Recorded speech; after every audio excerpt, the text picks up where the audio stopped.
Okay, hopefully this is still recording. So we'll go into Tetryonics, the equilateral geometry of energy.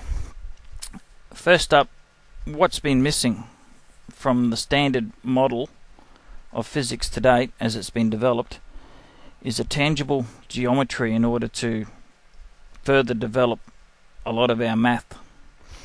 The current math at the moment relies on Gaussian formulation, where 4 pi geometries are assumed to be spherical, just like planets and stars.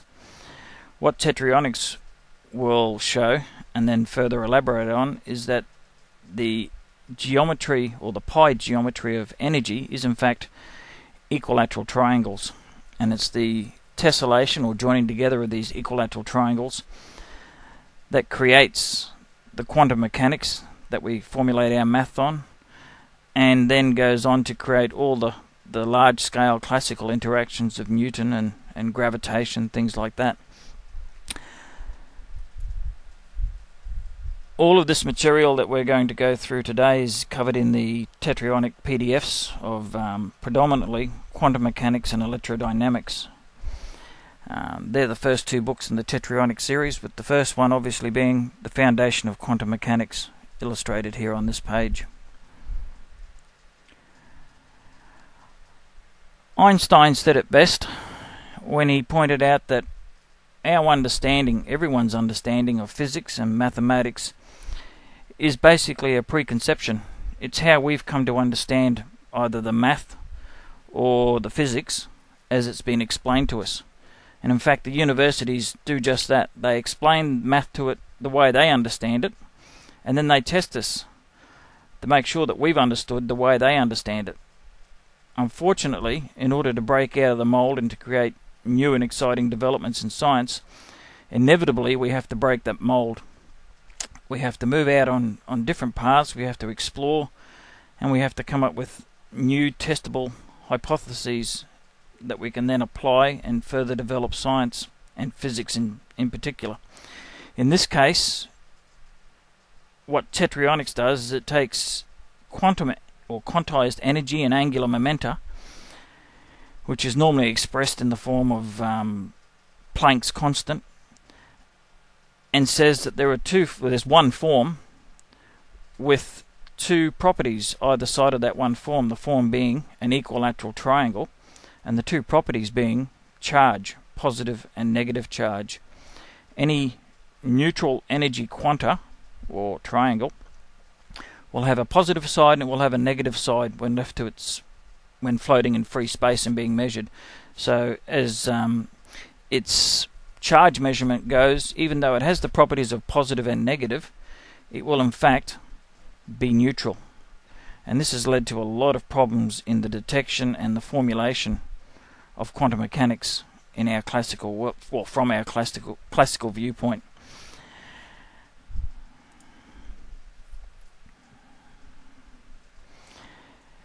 What must be stressed, and what will be seen as you go further and further into Tetryonics, is that the entire universe and everything in it boils down to just one geometry, and that geometry is an equilateral triangle, as we've discussed. It's positive and negative charge on either side, and as soon as large quanta of those geometries are broken up into separate charges, all they want to do is seek equilibrium. If it's charge equilibrium or if it's energy equilibrium, doesn't matter. They just want to equalize out into the most stable state that they can find. And in doing so, they create all the nuclear interactions that we're familiar with, and large-scale interactions such as gravity and other things like that. And they're also responsible for the familiar law of opposites attract, similars repel. Tetryonics itself has 3 main laws. The first one being that the energy itself is equilateral, and the second one is that the law of interaction, that opposites attracts, and all energy in whatever form it is will seek equilibrium. The third law simply states that once this system is in motion of equilateral energy and it's seeking equilibrium, it will continue indefinitely as it cycles through its various forms backwards and forwards. Planck's constant is one of the most familiar constants for those that are doing quantum mechanics. Its units are kilograms square meters per second squared. We'll go into the units of seconds squared a little bit further into the course, but at the moment, so long as you're familiar that Planck's constant is basically mass times quantized angular momentum, or square meters per second, you'll quickly begin to see, this one here in the middle, you'll see the relationships that come out through the geometry as opposed to classical formations of what angular momentum is. Throughout Tetryonics, you'll find that I'm constantly referring to mass as defined on the top left-hand corner, energy in the middle, and matter. They are distinct forms of energy. They are not the same thing. You'll find in physics they constantly swap one term for the other. You'll even read sentences where one half of the sentence they're talking about the mass of the photon, and then they'll be referring to matter in the same sentence, referring to the same thing. They are not the same, and it's one of the big things in Tetryonics that stands it apart from relativity and all the other formulations of physics in our current science. Tetryonics, through its geometry, allows us to distinguish between mass, energy, and matter. In a short form, just to bring you into the equilateral energy, if you view energy as being the top left-hand side, where we've got kilograms square meters per second squared, that's a form of energy, it's joules. If you were to measure that per second squared, which is the circular dimension around the triangle, and do the algebra, you would find that you have a unit of kilogram, so it's a unit of mass. And that leads us to Einstein's famous formulation of E equals mc squared. It's not a conversion factor. Well, it is a conversion factor. It's more, as it's expressed by Einstein, an equivalence factor. Mass is energy and energy is mass. The difference between the two is simply that mass is energy per unit of time, in this case c squared. C squared can also be related to seconds, and that's where Planck's constant comes in, where physics in some cases has used per second for its units of time. In other cases, particularly relativity, because it's based on the speed of light, 1 second becomes c squared. So that figure at the top left-hand corner could be written exactly as you see it there, c squared, or it may conversely be rewritten to just second. If you take it as the c squared as being 1 second and divide the energy by a second, you end up with what we have in the middle, Planck's constant, which is kilograms square meters per second. Matter is a completely different form. Matter is a three-dimensional standing wave of energy. So where you have planar or two-dimensional mass energy coming together in forming a 3D tetrahedron, you then have matter. They're completely distinct. Matter can have mass by virtue of the fact that it has charged energy sides, but mass will never have the property of matter, because mass is a two-dimensional planar wave of energy. Matter is three-dimensional. So matter can never be a property of mass. When the two yellow or orange triangles at the bottom, we'll just quickly touch on them. They'll introduce you into how it works. Throughout Tetryonics, you'll see the golden triangle. The gold stands for charge. Wherever you see golden triangles, you know that they're charged triangles or charged geometries. All energy triangles have quanta, hence quantum mechanics and quantized energy, quantized angular momentum. Picking any number represented by n in normal number theory, you'll quickly find in Tetryonics that all equilateral energies follow a set geometry, and from this we get all our formulations for physical math. At the top we have a V, which can stand for velocity, it can stand for quanta, it can even stand for meters if you wish to swap the V for an M. To the right hand side you'll see that there's V squared, be it meters, be it velocity, any amount of energy to achieve that velocity or that area of space requires a square number of smaller triangles within the larger one that's taking up that space or creating that velocity. That's the essence of quantum mechanics. That's what Planck was trying to get to when he started blackbody radiation. You'll note a small orange V or golden V to the left hand side. We'll come into that later on, but basically that's just highlighting quantum levels. If you were to multiply Planck's constant by odd numbered quanta, you have a quantum level. If you add sequential odd numbers together, you get a square number.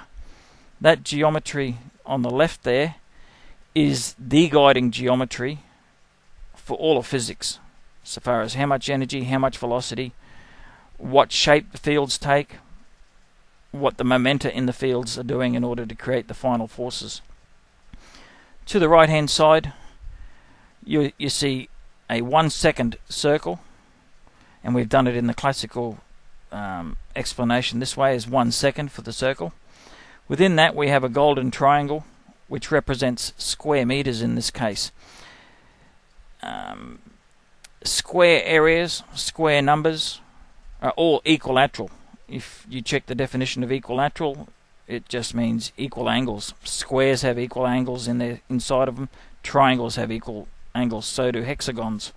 In this case, we're referring to what most people think of when they see equilateral geometry, and that's an equilateral triangle. So x square meters per second, that's a measure of angular momentum. Historically, and even up until now, physicists, or particularly quantum physicists, will tell you that square meters per second is a rotation around a point, a vector rotation, left or right, moving about a central point. Tetryonics shows that square meters per second is in fact a triangle measured in a radial unit of time, be it seconds or be it how fast a cow moves. Doesn't matter what the units of time are. What it comes back to is the geometry. And throughout Tetryonics you'll see that the geometry dictates what the math is. What's happened classically is that, and historically, is we've investigated quantum mechanics, worked things out via the math. But where it's failed us in the last century is that we've then tried to apply the math and mathematical rules to create new directions to go. And without, even though it's a logical framework, mathematics has no rigidity so far as which direction to move in.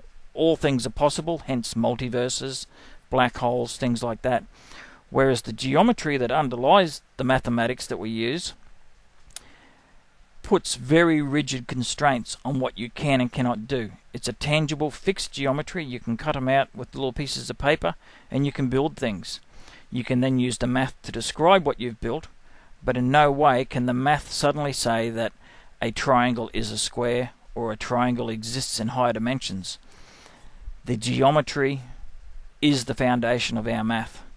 And as you get further and further into Tetryonics, you'll discover more and more examples where mathematics has erred on its assumptions and the geometry sets it straight again.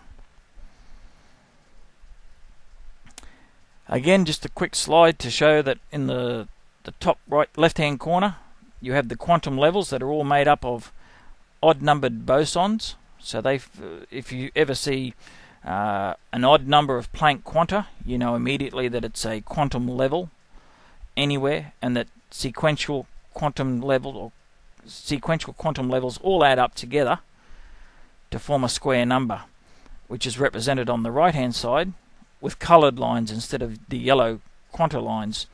They all have a colour code that they follow, and they all produce square numbers down the right hand side of the equilateral geometry. The symbol in the middle is just a generic symbol that's developed over time to represent quantum mechanics, and particularly quantized energy. The pattern of the colours inside you'll come across in quantum electrodynamics, where it actually represents the probability statistics of energy within the wave, or a normal distribution of energy in a bell curve. even bell curves, the nice curving shape within quantum mechanics that you'll be tested on time and time again by your physics teachers, in reality aren't nice curving rounded slopes. They're equilateral triangles.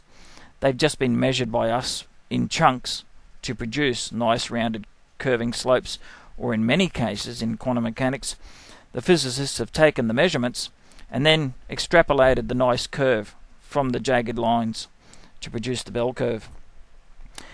They're all pi geometries or pi radians, and that through that equilateral geometry of energy we can create and explain mass, matter and energy in all its forms.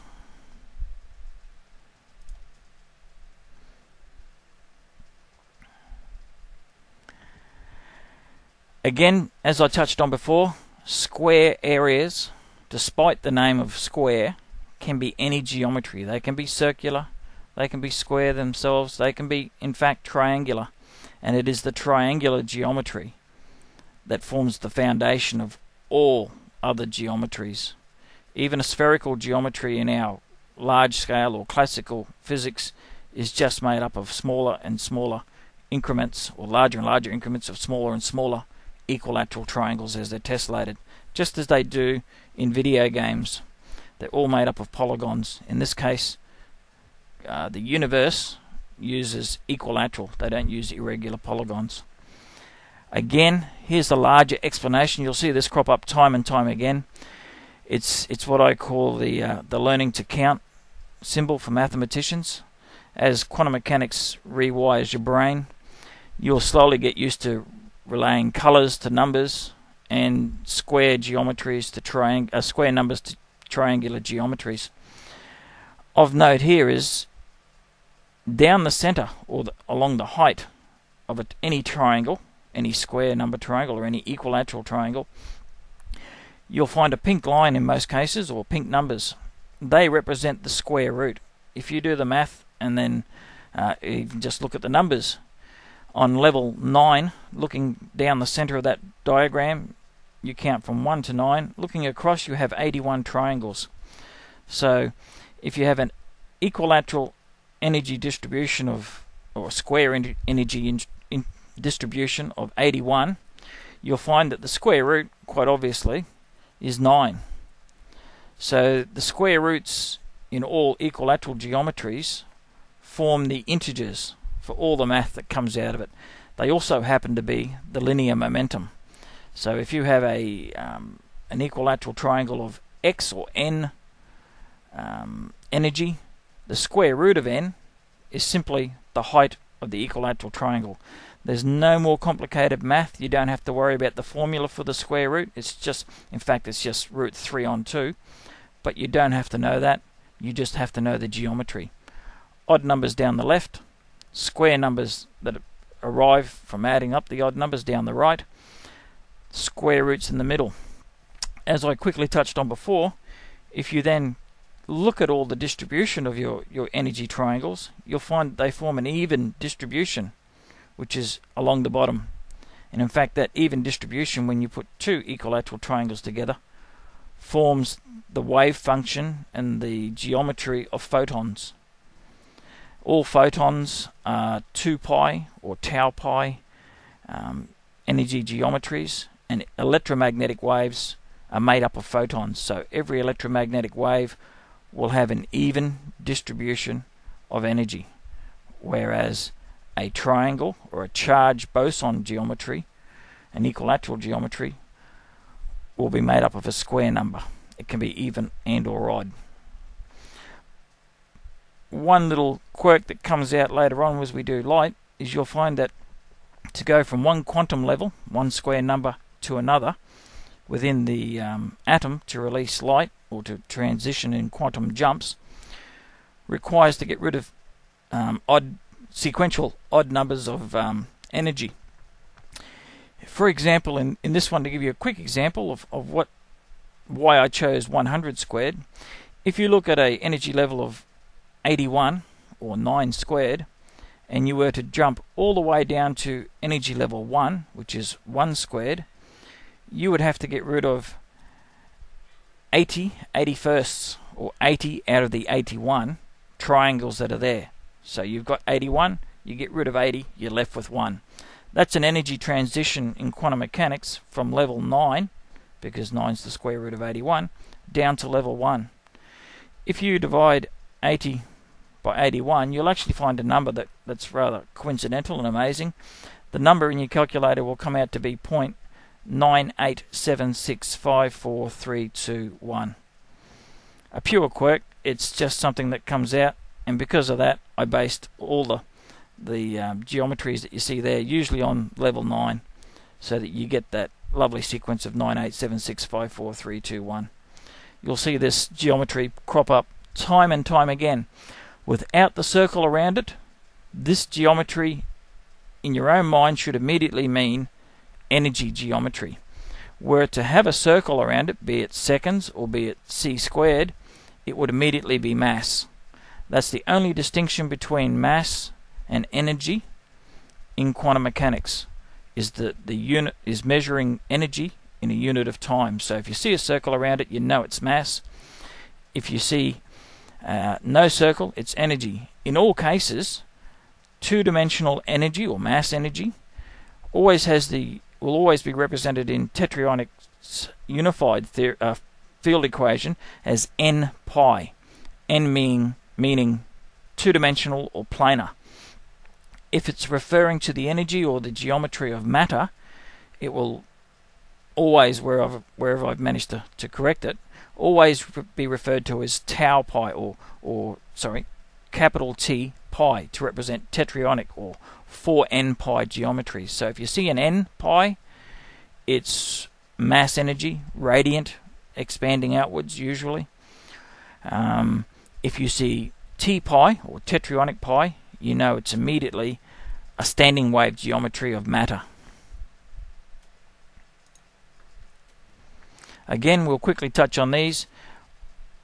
All energy or equilateral geometries, all square geometries, are made up of integer number triangles. You don't get half a triangle or a quarter of a triangle. You will get half photons, things like that. But again, photons are larger geometries.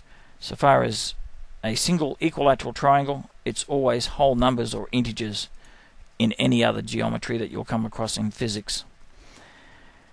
The odd numbers comprise each level, counting down the left-hand side again, 1, 3, 5, 7, 9 onwards. Odd numbers in every quantum level, and they have a name in physics. The name for odd-numbered geometries is bosons. If you read bosons anywhere, you know immediately it must have an odd number of triangles in it. They're a completely different geometry to photons. As pictured here, photons are tau pi or 2 pi geometries. They always come in pairs of plus and minus charge, and the plus and minus charge are even numbered quanta. You will find half quantas of them. In fact, you'll find that the formulation for 0-point energy in all the current physics is 1/2 hf, or half the frequency. Half of an even number is an odd number, that's a boson. So all they're describing, first lesson straight off the cab here, is that a boson, a single unit boson, 1, is what they've been chasing for close on 60 years now. It's the 0-point energy, or the 0-point field, as I prefer to call it, because it really is an electromagnetic field. It does contain energy, and it also has properties of mass when measured per unit of time. Square numbers, again, as we've touched on, run down the right-hand side, and they consist of sequential combinations of odd numbers. In this case, you're starting to see how the odd numbers all have just follow the color coding, 1, 3, 5, 7, 9 onwards. What happens is you get to black, and then 0 is a lighter shade, and it repeats again. 11 will be a lighter shade of red, lighter shade of orange for 12, and it keeps stepping through. So you can in fact generate the full color spectrum over and over with the number code using our decimal counting system. Odd numbers, again, are quantum levels or bosons. Square numbers are energy, and they're the sum of the bosons when you have electromagnetic induction, bosons are emitted from an energy geometry to lower that energy, and they're added together to create a larger energy geometry somewhere else. That's electromagnetic induction.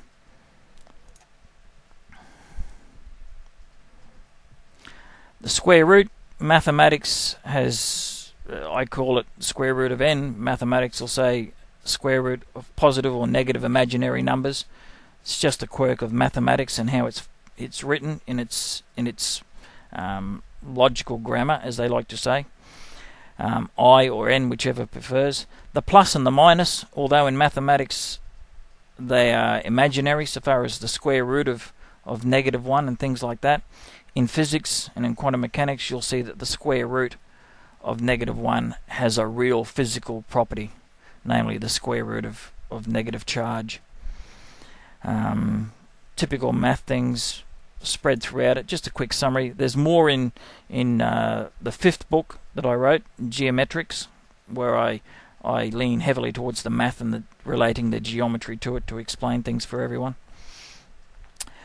Again, you can represent a plus or a minus number sequence however you wish, but if you were to build it out of energy, starting from no energy, going plus or minus, you would use equilateral geometries to create a larger equilateral geometry. And in fact, if you were to plot those, break them into electromagnetic fields instead of just pure energy and plot it, you'd end up with a sine curve in this case. Doesn't look like one, but that's what you'd actually measure measuring those geometries.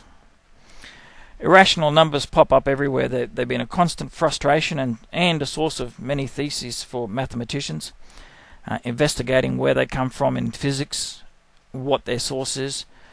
All of the source of mysteries and problems in mathematics within physics come back to equilateral geometries of energy. In particular, a lot of the irrational numbers are simply things like the square root of 3/2, or the height of an equilateral geometry, sine 60, cos 60.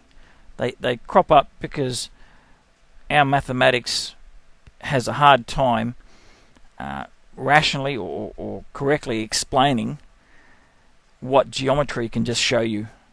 The mathematics will go on and on for the square root of 3/2. Will go on and on continuously for sine 60. However, the geometry, when you draw the altitude of an equilateral triangle, or the angle within an equilateral triangle, is fixed. It doesn't go on and on. It is what it is. And that's why geometry is superior than the mathematics when learning quantum mechanics and QED. In fact, all science, as we move further and further on and apply Tetryonics. In my development of the theory and testing and applying it, eventually I discovered that it was best to put a color code to all the numbers, as we've hinted on as we've gone along. You'll see that they just follow the color code of the spectral lines.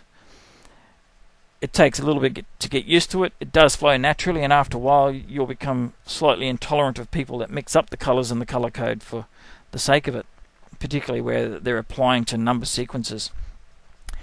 They become extremely important and very, very helpful when we do quantum chemistry and we talk about the energy levels in atoms and how they're built.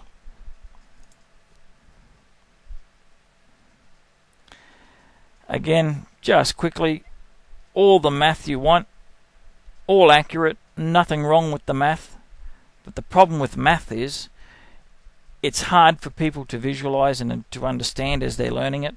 It's harder to grade people on it so far as their understanding of what's been going. And when it comes to extrapolating from the math, there is no rigid guideline as to what can and cannot be done. All things are equally possible. And that's led to our past 50 or 60 years of many wild theories and possibilities such as string theory, M theory, black holes. They're all extrapolations of the math where it's not precluded until you use the equilateral geometry of Tetryonics, in which case suddenly a lot of things become precluded, and we then have a rigid framework on which to build our mathematics even further. Just quickly, that covers equilateral energy and its quantization for quantum mechanics. We'll quickly touch on what free space is, because as I've mentioned before, seconds can be c squared depending on which form of math you're using in physics.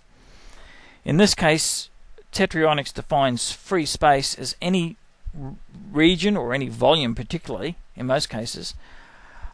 Choose whatever geometry you want, but any volume of or region of area or volume, that is free of energy in whatever form that energy may take, whether it's charges or bosons or photons or matter. It has absolutely no energy in it. It's devoid of anything in the way, shape or form of equilateral energy. Through that region we can then define spatial coordinates and various units of time or ways of measuring the time, and we can measure what moves through that region. And in fact, that forms our perception of time. Every definition of time, every measurement of time in physics and in even metaphysics relies on us perceiving the motion or change of a state of something, in which case, no matter whether it's energy or matter, it has to be a measurement of a change in the energy forms. If you have no energy forms in any region of space or any volume, you have no perception of time. You have no way of measuring time, and no way, even if you did, you have no way of determining if something moved. So that's critical. Empty space or free space has no energy forms. When relativity came along and set the speed of light as a fixed constant and a fixed velocity in a vacuum, it then became convenient to measure things like distance and units of time, seconds, the rest, on the basis of the fixed speed of light. So what grew out of that was a radial time geometry, which has never been expressed as a radial time geometry, but in fact is as illustrated there. If you measure 1 second, the speed of light propagating for 1 second, you'll have c as measured, as noted in the top left hand corner. It's almost 300 million linear meters per second in a straight line from the source at the center. If you measure truly 1 second of light radiating from a source, the first thing you'll note is that light spreads in two directions at once. It's got opposing momenta. It's 2 pi geometries, one pointing one way and one pointing the other. So in fact, so far as the area covered in 1 second, you'll find that same measurement, 1 second of time, we've got 300 million linear meters in that one time, but that same measurement of 1 second gives us 8.98 by 10 to the 16 square meters and radial square meters. So 1 second of time you can measure as linear meters within that time, or linear momentum, or you can measure the energy contained within that radial unit, again square meters. This time it's a circular geometry. Of course, light can propagate in any direction, and if you were to choose 3 directions of light in x, y and z axis, you'd come up with the measurement of c cubed down the bottom, in which case you could measure matter. That relates directly to I can't get the word out of my head to Cartesian geometry, x, y and z, normally drawn as squares. However, in the case of true relativistic measurements, it would be c cubed in the equations. You don't see c cubed a lot. Why? Because light travels in 2 directions at once. So if you wish to measure a volume in space, you have 2 beams of light, one in the horizontal plane and one in the vertical. When they propagate in both directions, horizontally and vertically, they create a spherical volume, which is c to the 4th, 4 directions of light spreading out, and that gives you the unit down the bottom corner. You'll see in most cases 1 second in quantum mechanics and electrodynamics is c squared. That pops up in a lot of places. But as you go further into electrodynamics and into gravitation, you'll see c to the 4th popping up. Why? because they're measuring the energy content of matter, and matter can only be measured in a volume, so you need c to the fourth. Could have used c to the third, but their answers would have changed and they would have had to use Cartesian coordinates to work things out. So if you see c to the second, you know it's per second. If you see c to the fourth, you know immediately it's per second squared. Quickly summarizing what I was just explaining there. 1 second of light traveling in one direction is a vector line. C squared, again 1 second, but this time the light's going in both directions, gives you c squared. You can get c cubes, not often used, very rarely used in fact. What they tend to use is c to the fourth, a spherical volume with light traveling in one direction, c to the fourth. You'll see it crop up most famously on Star Trek, where they say heading of 226 Mark 15.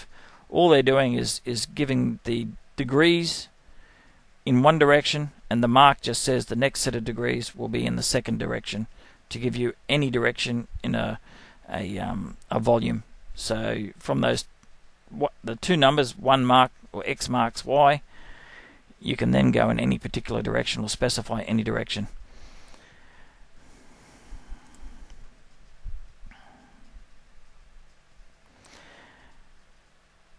Spatial geometry of energy is an intriguing one. You'll see many, and you'll discover many ways of drawing energy as it expands out from a point. In this case, what's being drawn is the strength of the energy.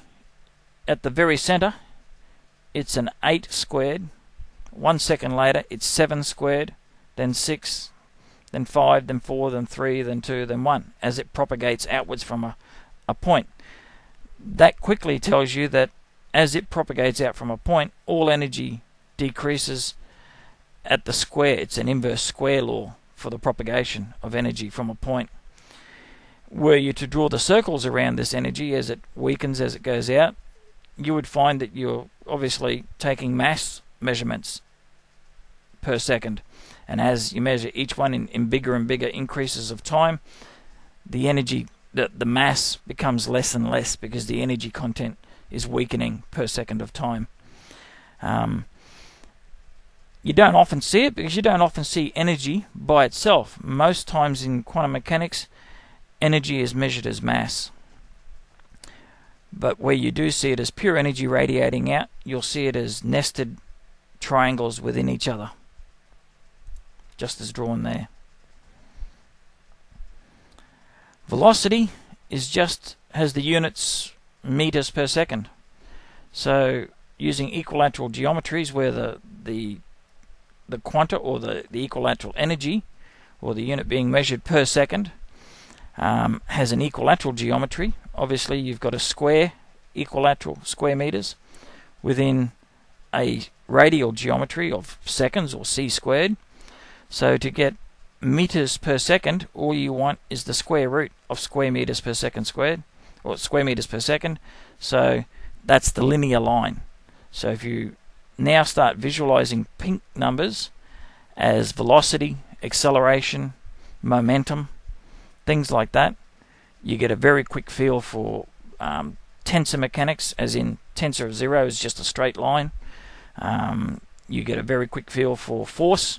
Force, when applied to any object, will act along that line to create momentum along that line. So velocity, meters per second, is the straight line in that case. Velocity squared, obviously, same thing applied. You can either say the square of the straight line, or you can just say it's square meters per second squared, in which case you've got the triangle inside a sphere, not a straight one. Second squared is actually a spherical geometry, so you'd have to go from a planar to a spherical. Again, showing what second squared is, which is something that physics has a hard time explaining. They just say it comes out of the math. It comes out of the math because of the geometry of what you're measuring in physics. Acceleration, meters per second squared. So linear line is meters per second squared, is obviously the spherical measurement of time. So you're measuring how much mass, in this case, or matter, in this case, is being accelerated. How many, you need a spherical measurement because you're measuring matter, it's a spherical volume, and you need to know how many meters it travels in that time. So you end up with second squares in a linear measurement. Force, coincidentally, is kilograms meters per second squared. So if you write the word force at the bottom, you'll have your direction. An accelerating force will increase the energy content within that triangle. A decelerating force will act against it, which means that the energy that's in that triangle has to be released. How does it release that energy? Well, it's got to go from one square number to another. It does it by releasing odd number bosons, or odd numbered energy triangles. Whatever number it is to whatever it's going at, they've always got to be released as bosons. The moment they're released as bosons, those bosons combine to form photons of energy.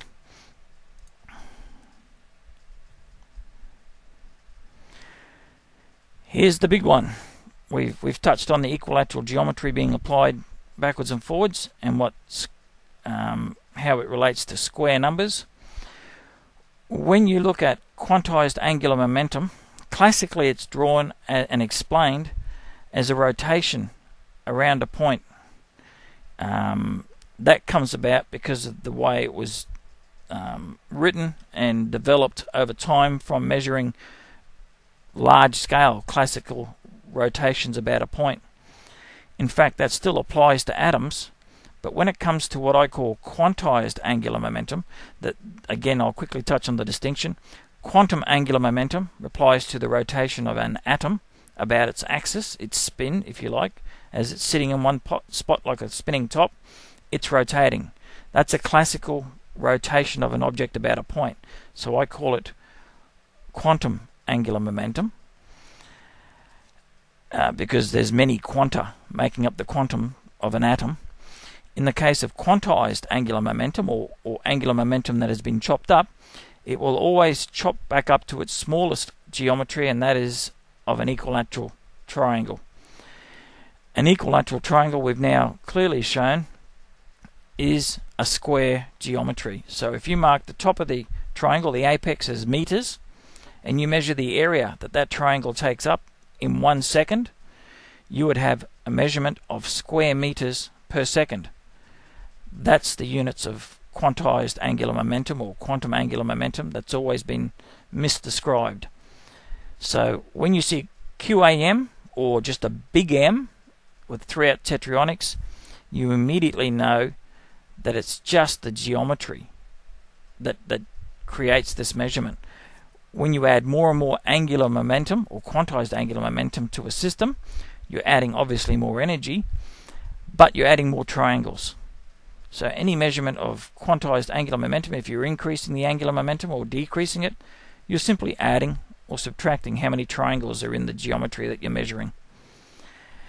Coincidentally, and this is for the electrical engineers out there that have a good grasp, if you view the triangular geometry as a short-circuited inductor, you will actually create the electromagnetic field that's present in 0-point fields, and the energy within that inductor that's short-circuited will flow in one of two directions.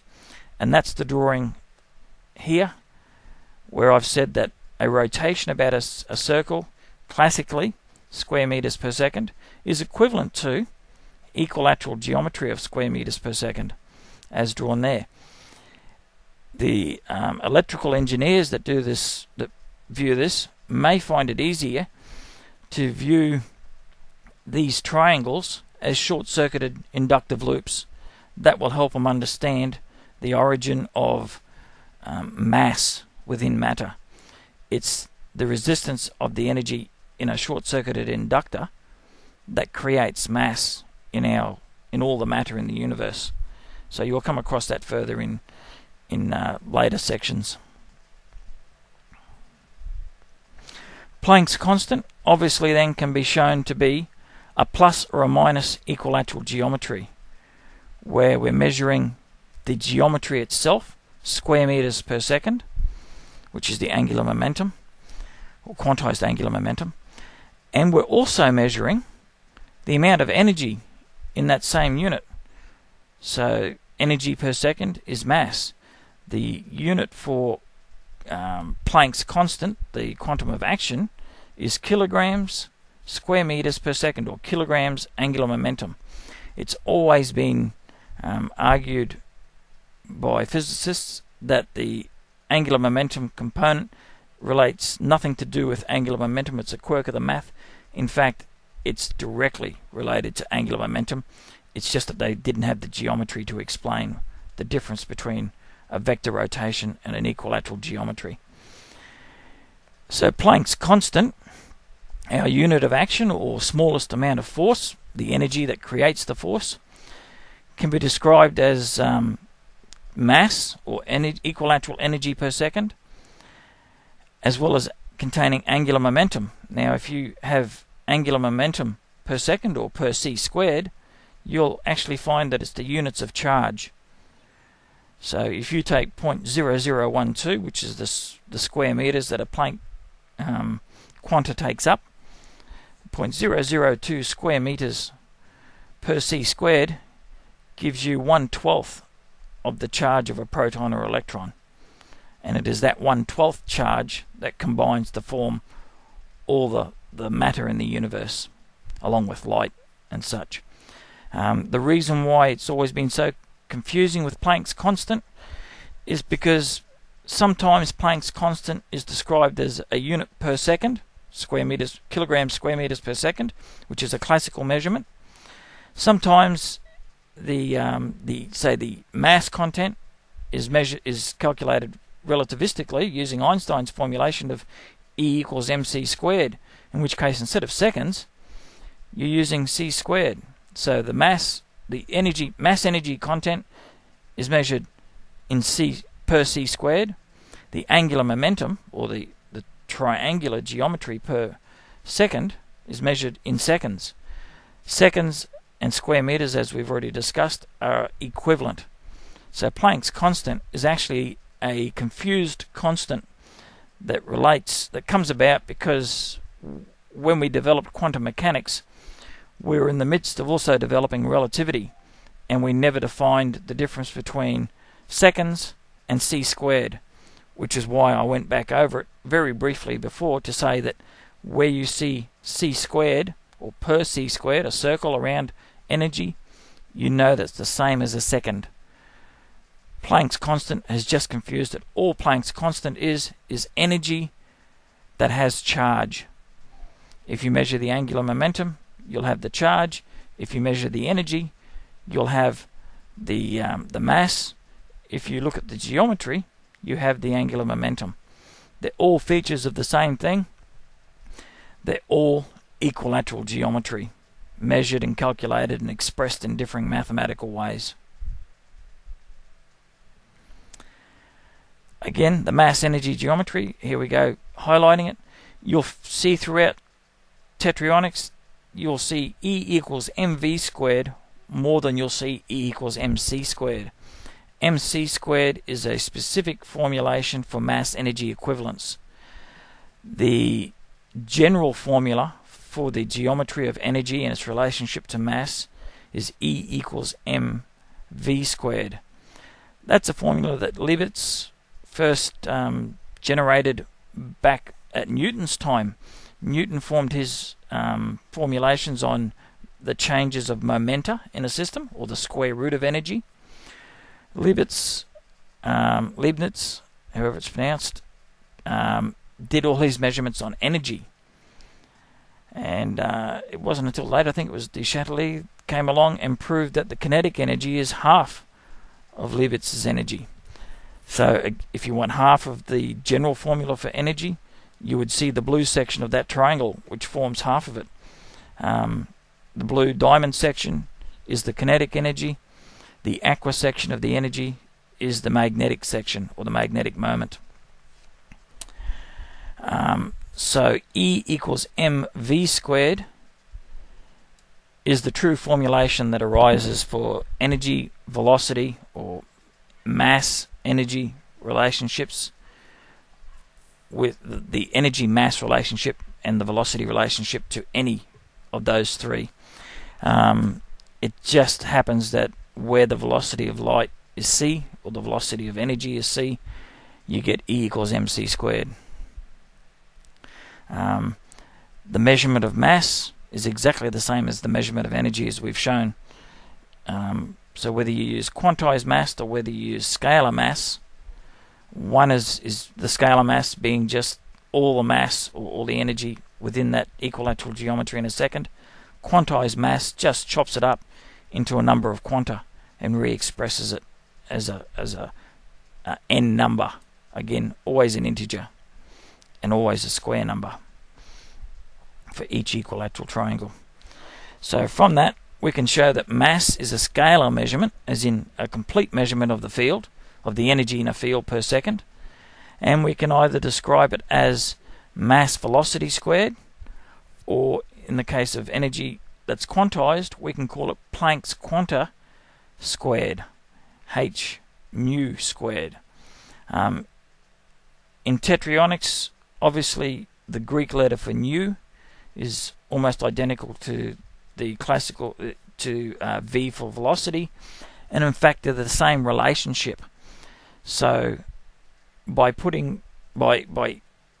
saying that nu is v and using the same symbol for both, even though the mathematicians would like to point out a difference, geometrically there is no difference. Velocity, meters, quanta, they're all measurements of the same thing, and that is equilateral geometry, or its quantization. So we can generalize nu just to be v again and call it quanta or velocity, whatever, so long as we have the geometry to explain it. We can then pull Planck's quanta, or h, apart and re-express it as we did back 2 pages as mass angular momentum, as we've done here, right in the center. So we go from 2 formulations of scalar mass, velocity squared being energy, and Planck's quanta, or Planck's constant by quanta squared being energy, to one single formula, which highlights that the equilateral geometry is the key part that's always been hidden. Planck's constant calls ma h, and in the case of classical formulations, they never knew about the geometry, so it was dropped out and just became mv squared. We'll go into more detail as we go along, but suffice to say that the geometry of Tetryonics, the equilateral geometry of mass energy, can now be formulated as mass angular momentum quanta squared, which follows that geometry. And that, in fact, MAV squared is energy. So if you see the formulation MAV squared, and you'll see it a lot coming up, you know it's energy. You have energy as mass components, you have its velocity components, and you have its angular momentum components that we've been through in the first few pages that we've discussed here. So mathematically, I've re-expressed the geometry back as a mathematical formulation, which couldn't have been done in the math because there was no direction in the math to explain what the geometry does. Again, math, you have mass velocity versus Planck's quanta squared. They're both the same thing. They're just different ways of measuring the mass angular velocity, angular momentum, square velocity, or energy. Mass, square meters per second squared. This is why quantum mechanics and classical mechanics were so hard for people to understand, and why it became even more difficult as they branched into relativity, because relativity again expresses seconds as c squared and seconds squared as c to the fourth. Momenta, or momentum, and this again is where I have some very clear distinctions within Tetryonics. Linear momentum, or kilograms meters per second. Obviously the kilograms is just a measure of the energy per second, per radial second, and the meters per second is simply a vector within that geometry. So momentum of any object, or the momentum of any object is just the pink arrow, as highlighted with the P, resulting from the velocity, whatever number that may be at the top, as a cross component of the energy per second, or the scalar energy per second, or the mass. So mass, velocity, gives you momentum. Or alternatively, you can express it as the square root of the energy, which is the altitude, or the height, is the momentum. So if you square the momentum of any object, you'll get mv squared, or the energy. So linear momentum is simply the square of the scalar energy, or the scalar mass velocity of any system of energy. Again, geometric explanations make it a bit easier than the typical math formulations where you're required to learn the formulation off by rote and try and extrapolate your own interpretations of what's going on. The velocity quanta equivalence we've touched on before, simply to say that in any equilateral measurement of energy, you always have a square amount of energy, which creates a square number of energy, in here, which if you measure as momentum of that same system, you'll have square numbers, a linear momentum, which is related to a velocity that it's moving at, and the energy of that same system is v squared. So you will come across things throughout, particularly throughout relativity, where they talk about the energy momenta of the system. All they're doing is talking about this physical geometry. If they're talking about the mass momenta, they would then be defining it per second. Quantized, exactly the same system, except divided into its equilateral triangles that make it up. Energy momentum I just touched on. Whether it's Planck quanta squared for energy or mass velocity squared for energy, they're both identical geometries. One's just has the quantized triangles, or the scalar, the tessellation of triangles in it, whereas the other one is purely a scalar, or treats all the energy as one field.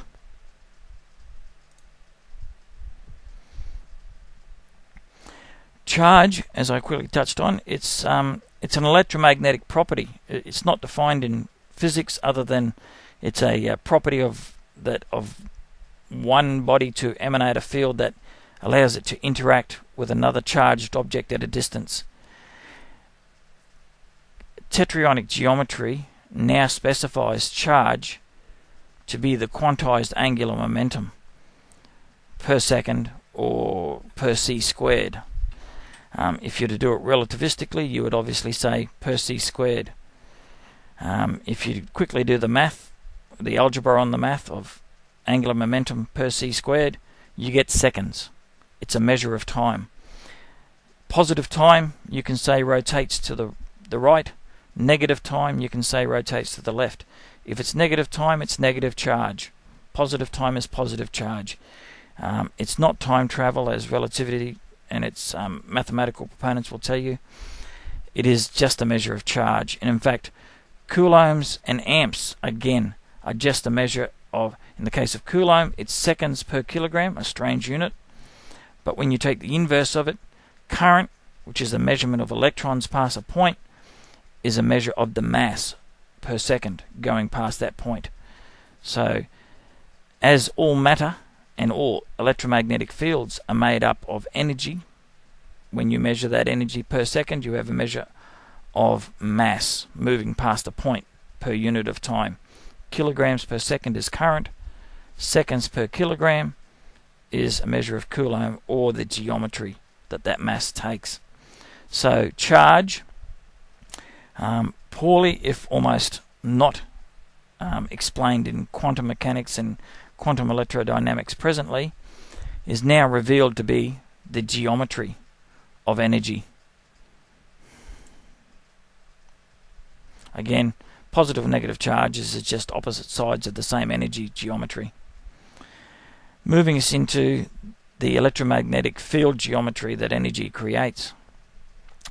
Won't go into great detail here other than to say that any amount of energy or energy density, rho, per unit of time or per unit of measurement can create an electromagnetic field, which has two distinct properties, obviously one being the electric permittivity of that field and the other one being the magnetic permeability of that field.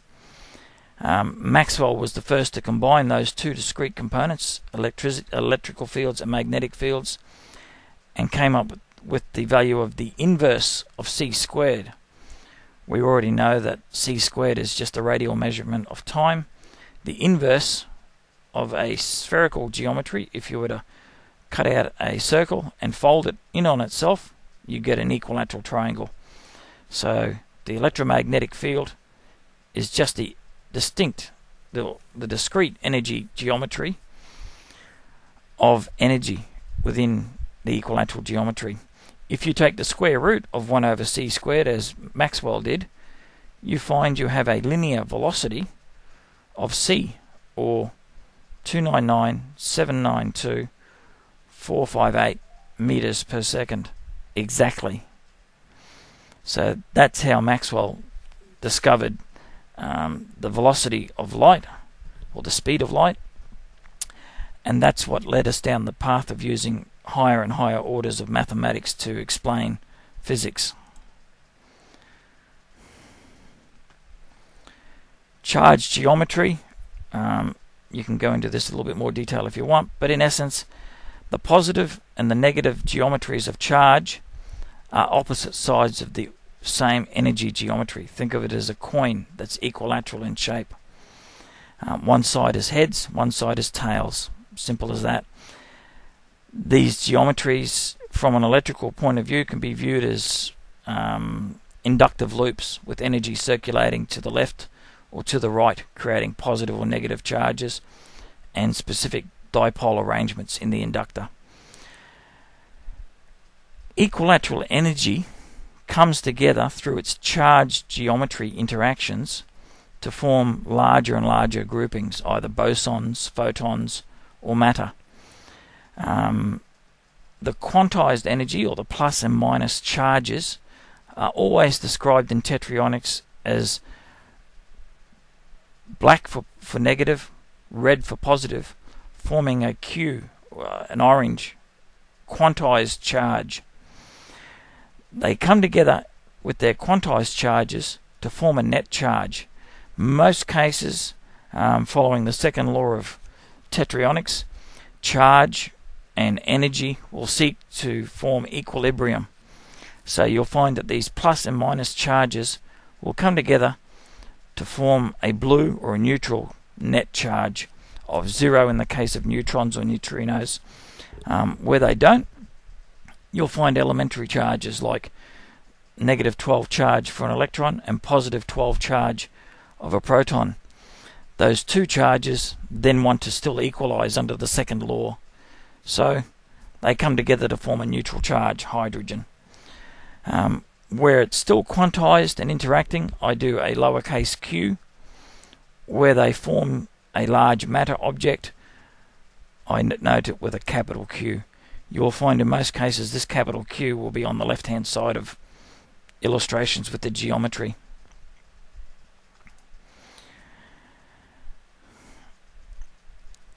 Quantized energy is now shown to be driven by charge or its geometry. Positive and negative charges then come together to form bosons, form photons, even numbers. We then measure the energy content of these geometries as mass, or as energy, or as momentum. Or alternatively, we measure them as joules of energy, or we measure the scalar energy content as a property of its mass times its velocity, or its quantized energy, mass, angular momentum, by the number of quanta in that geometry. So you'll see down the bottom here, I've again expressed that Planck's constant is in fact mass in an equilateral geometry per second, and it can also be described in these other number of other ways as listed there. And in fact, you find in physics, the mathematics does this on a number of occasions. They choose which formulation suits them best for the mathematics that they're trying to work out, and they apply it. Tetryonics, obviously the geometry leads itself to a number of different mnemonics. E equals mv squared, for example. Momenta equals mv. You can write these in the equilateral geometries as you see there, and you can quickly use those mnemonics to figure out, to reverse calculate things that you normally do with algebra. For example, F equals ma. If you want to calculate the acceleration, you know it's force divided by the mass. If you want to know the velocity of a energy wave as it propagates, you need the frequency, and you multiply it by the wavelength to give you the velocity that that energy waveform's propagating at. This can apply in numerous other settings as well. The physical units, they're all common physical units, but suffice to say here, within Tetryonics, what I've done is I've split these units up into their component quantities of energy per second, or mass, and into their units of time in order to highlight what's going on. In the case of mass and matter, because they both have the units of kilograms, because it's poorly defined in our physics to date, you'll find that mass, being a two-dimensional measurement of energy per second, is always written in blue or dark blue. In the case of light, it's normally a lighter blue. But where it forms a standing wave geometry, or matter, the same unit of kilogram is then expressed in a green. Similarly, you'll find that all the other units, such as momentum, have their own color codes. Momentum velocity, which is just velocity times mass, is usually done in pink.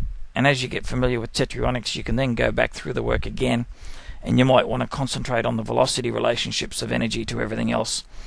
And you can go back and look at all the highlighted pink sections of the page and the illustrations without having to worry about the other parts of the geometry or the scalar parts in order to understand the relationship between velocity and mass and momentum.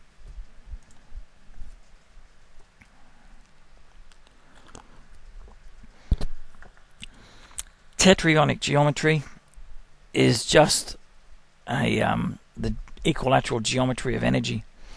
If you apply it per unit of time, you have the equilateral geometry of mass. If you measure the geometry itself per second, you have the geometry of charge. But in all cases, it's an equilateral geometry. It doesn't work with right-angled triangles or anything else. It's strictly equilateral triangles. And so far as all the formulations, not a great deal has to be remembered. Even sine and cosine don't have to be particularly remembered.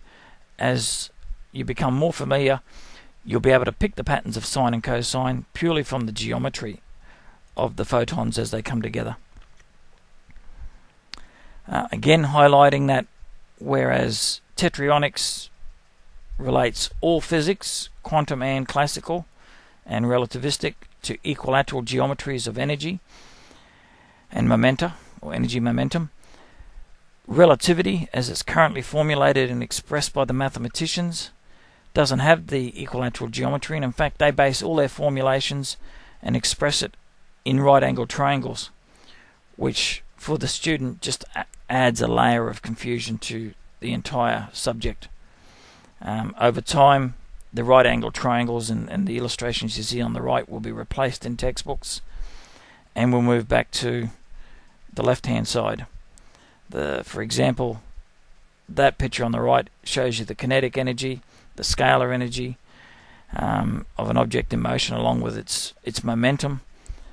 The left-hand side shows exactly the same things. The momentum is the height of the triangle, the scalar energy is its geometry, the equilateral geometry, and its kinetic energy is the diamond of the electric field within the same energy geometry.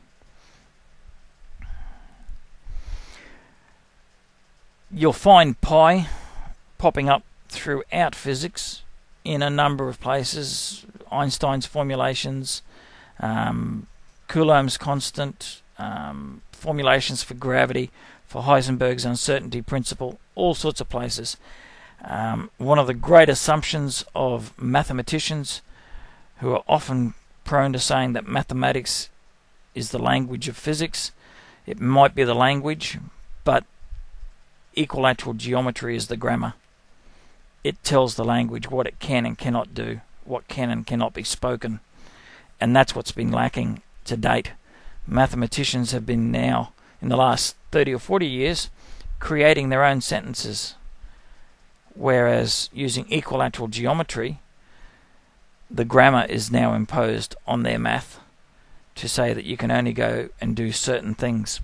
So if you now take equilateral triangles to be pi radian geometries, or 180 degrees, you can quickly see that 4 pi geometries can be a flat measurement of 4 triangles within one triangle, or n pi geometries for mass, or they can equally mean 4 pi matter geometries, in which case they would form a tetrahedral geometry and they wouldn't be flat. But in all cases, you can quickly define the equilateral geometry in the mathematics as being pi radians, and that if you have n pi radians, you're talking mass or two-dimensional geometry. If you have t pi radians, you have three-dimensional or tetrahedral geometries, matter geometries. That applies throughout physics now. As you get used to using Tetryonics, you'll quickly replace it all and you'll see the relationships come out.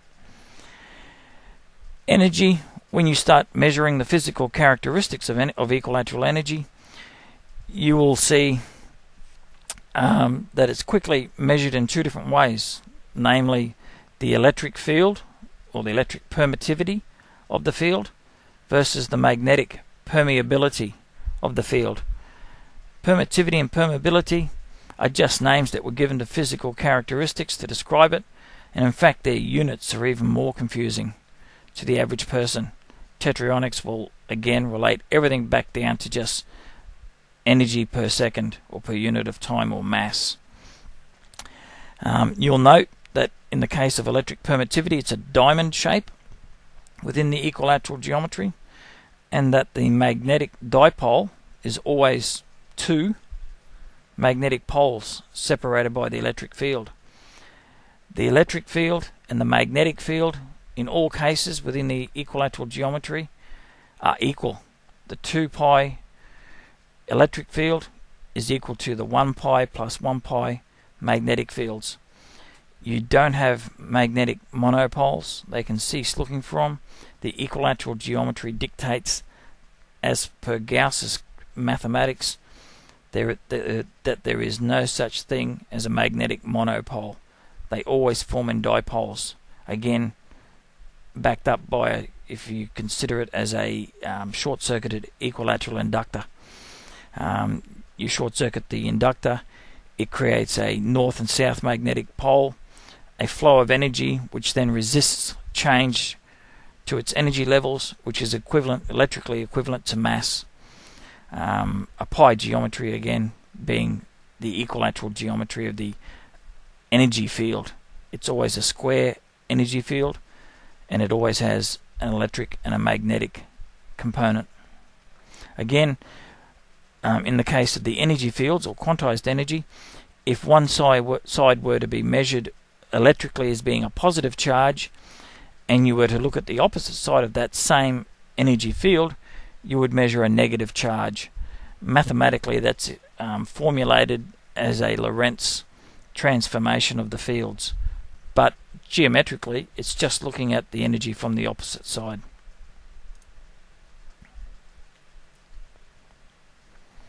Again, this just relates the equilateral geometry back to pi radians. Obviously pi radians being the unit that pi is represented within the current formulations of quantum mechanics.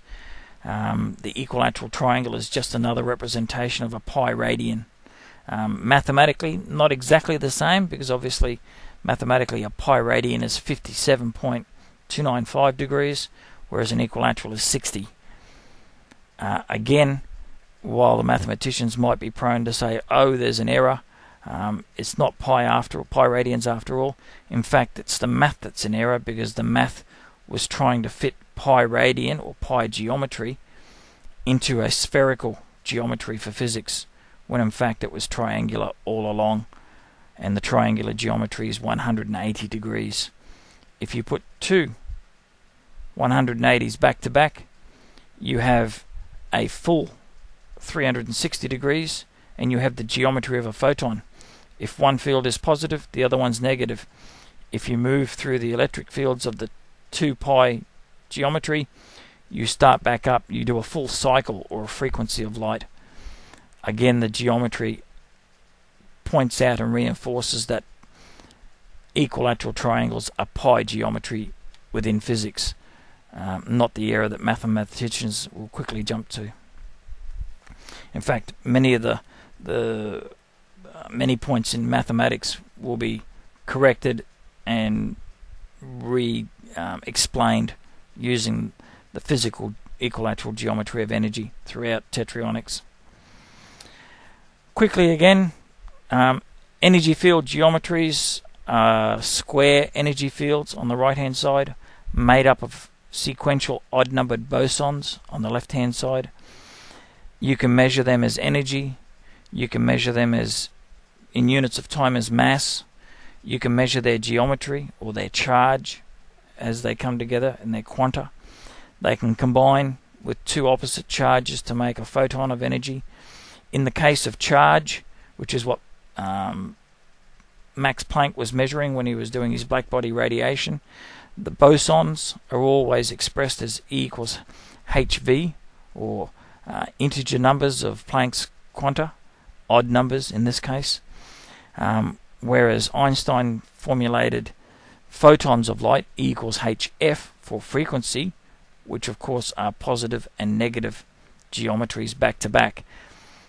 You'll see a very big point come out of this, the distinction between quanta and frequency, very shortly. Again, just quickly restating what we've already touched on, the quantum, energy quantum of any field is simply an equilateral triangle of energy. It's half the frequency, or nu is half f. You have odd numbers, or you put odd number quanta together to form a quantum level or a boson, which is the energy level. Every energy level in that triangle will have an odd number. Or where you come together to form even numbers, you have frequencies. Again, two quanta forms the frequency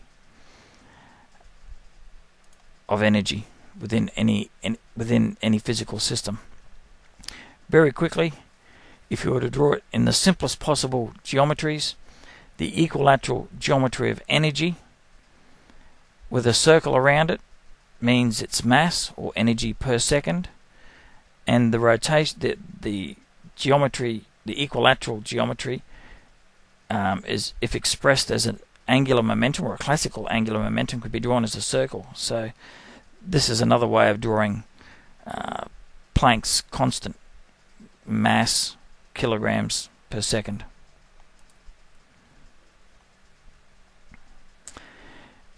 If it was to be drawn in a tetrahedral volume, the first thing you'd notice is that it's now c to the fourth, because there's actually a spherical volume here, a second squared, or 4 directions of light doing the measurement, and also harder to picture in 2 dimensions, but equally represented here with 3 lines coming together.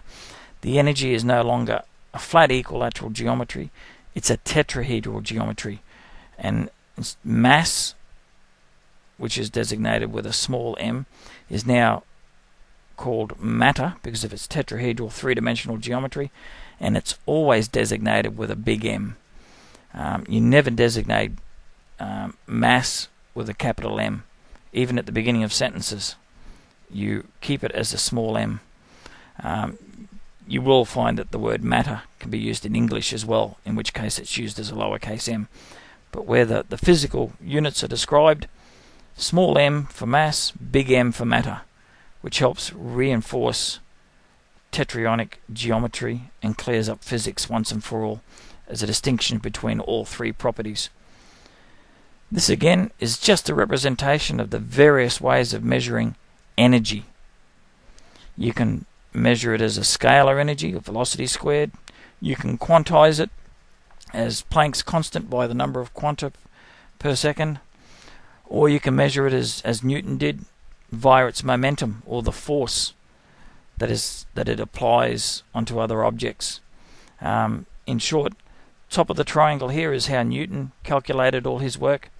The left-hand side is how Leibniz did all his work, the two of them disagreeing wholeheartedly on which was which and which was better. The right-hand side is how Planck formulated his work, and it's obviously been corrected for the square geometry. Planck's formulation is purely the bosons, or the energy levels, because he was measuring energy of light emitted, or bosons emitted from black body radiation, when in fact the total energy would be quanta squared.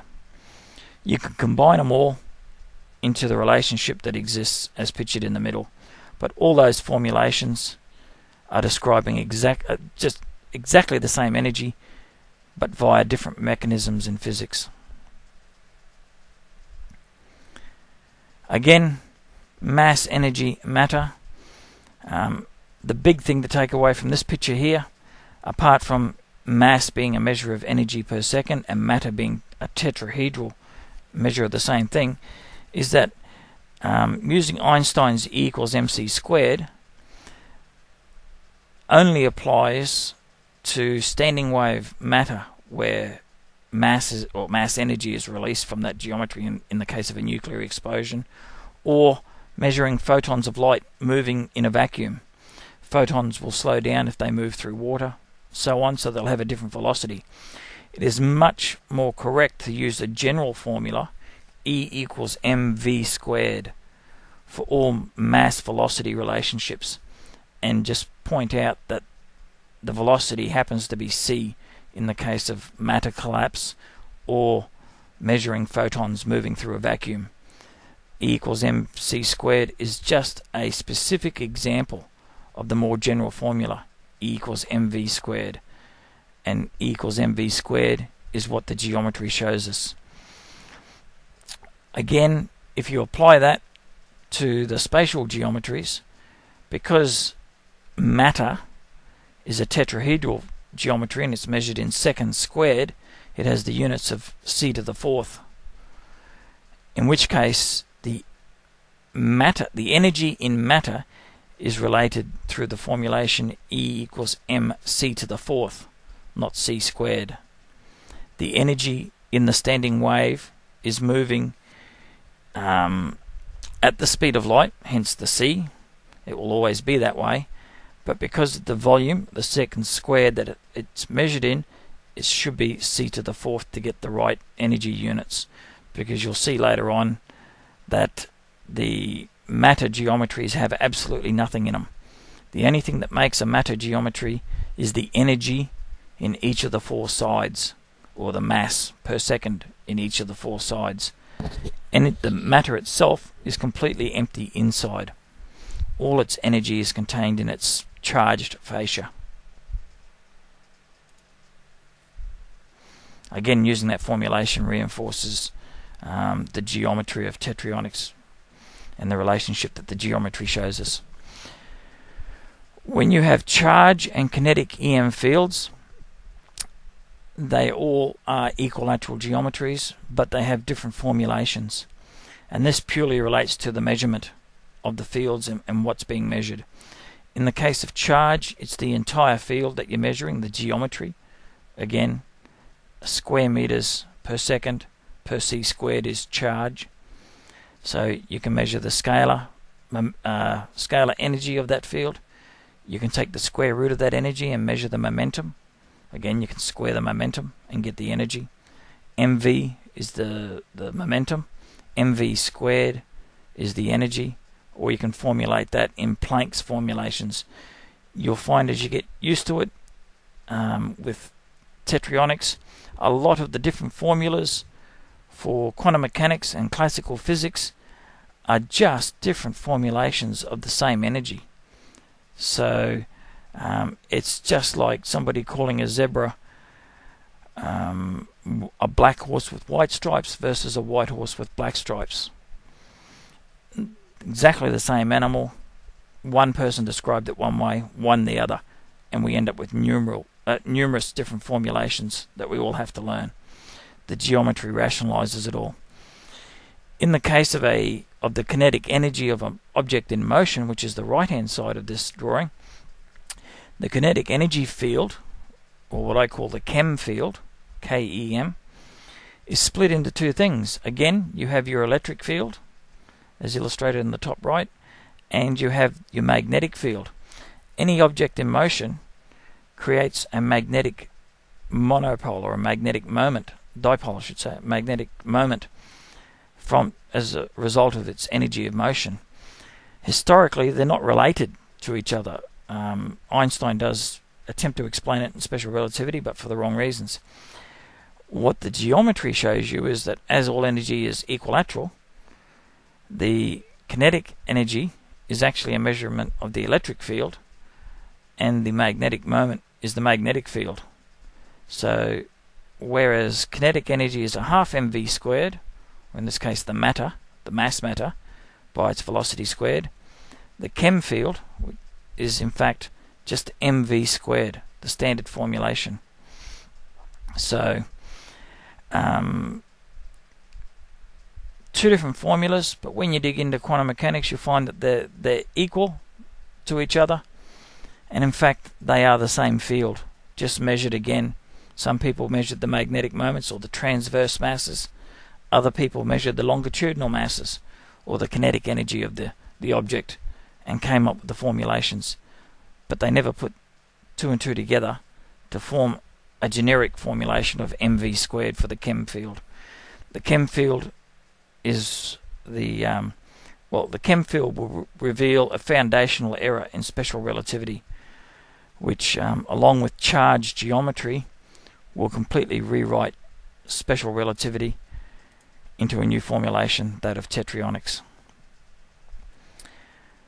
Mass energy, whether you measure it as mass velocity squared, or whether you measure it as the energy momenta of a system, or the force that's created in that system using Newtonian formulations, is purely a result of the energy and linear momentum of a system.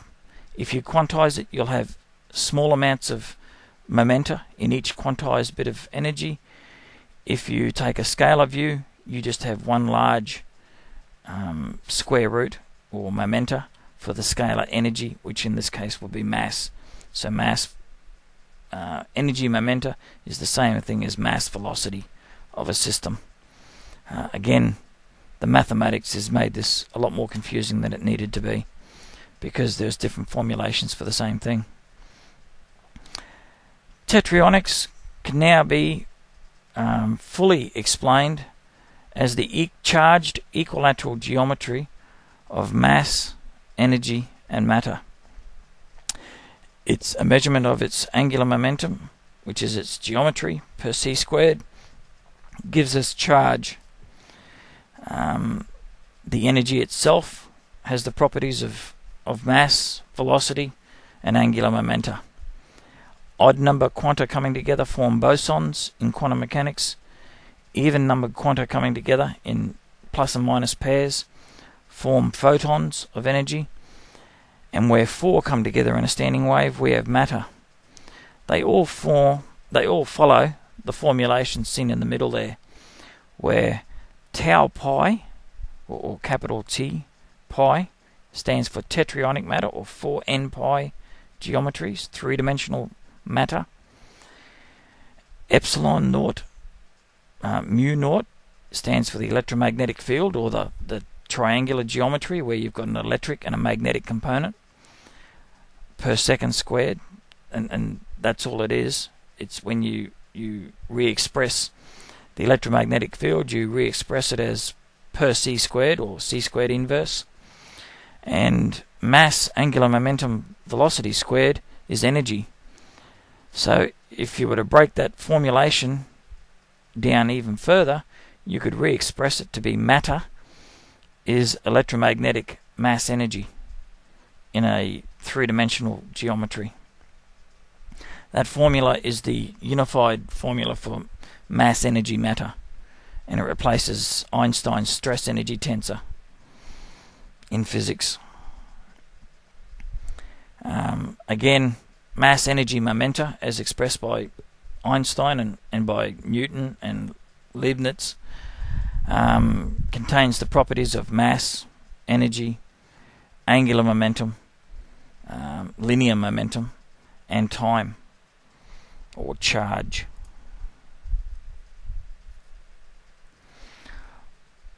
Einstein, in the stress energy tensor, had no way to differentiate between mass, energy, and matter, so he simply lumped them all together as an energy density per unit of time.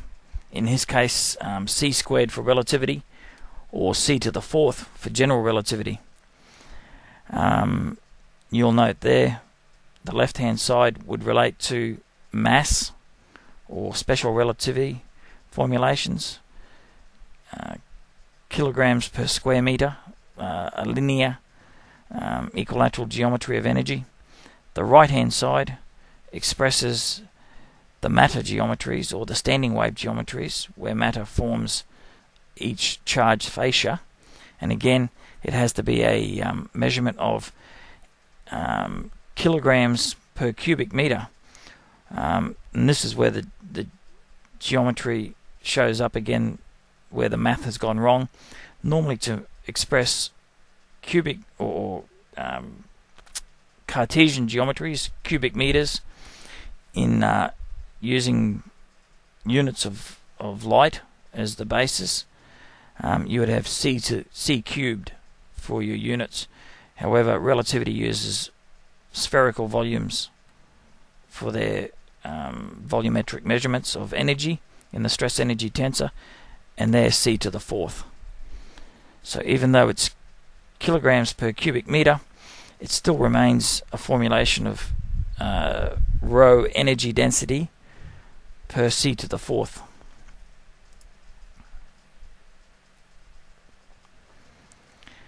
Zero-point fields, often sought by everyone trying to explain quantum mechanics, and as a source of free energy for the world, are in fact equilateral energy geometries.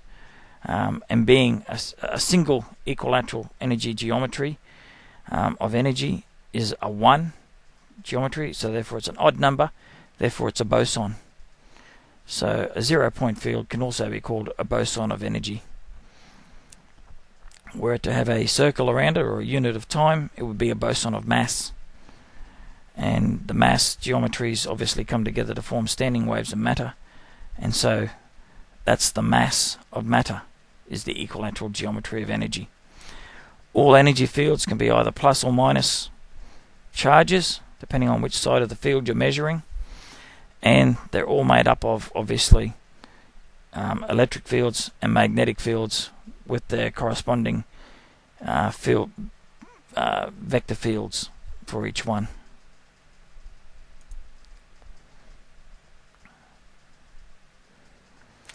Tetryonic angular momentum, as we've discussed, is purely the geometry, or the square meters per second, equilateral geometry per unit of time.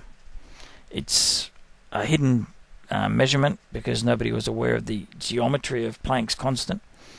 It's now revealed through Tetryonic geometry as the equilateral geometry of energy, and Planck's constant, as has been noted before, will often be re-expressed, as you see on the bottom there, as mass angular momentum, mass quantized angular momentum to be precise, to be more correct and in line with the equilateral geometry of Tetryonics. And Planck's quanta, often expressed as h nu, which in fact is a measure of the boson's energy field, is re-expressed in the case of scalar energy as Planck's constant, or h quanta squared, h nu squared, to reflect the square scalar energy in geometry of energy. A lot of mathematicians will quickly want to jump in and say that it should be h nu. You never see h nu squared. I've formulated it incorrectly. Again, it's a case of the equilateral geometry pointing out where the maths didn't have a formal basis to reveal the correct formulation. Charge, again, all energy is in square geometries. All mass, as indicated on the right, is the same square energy geometry per second, or per c squared, depending on which math you're using to measure and calculate in. If you take the Planck's constant per second, or energy per c squared, you end up with a measure of mass. If you measure Planck's constant per second, energy per c squared, you have measures of mass. You can have positive or negative masses, just as you have positive or negative energy, and it is the measurement of the positive and negative charged masses through any detector or any region of space that gives us our measurements of charge, expressed as coulombs, or amperes, amps, measured as a measurement of how many charged masses go past a point.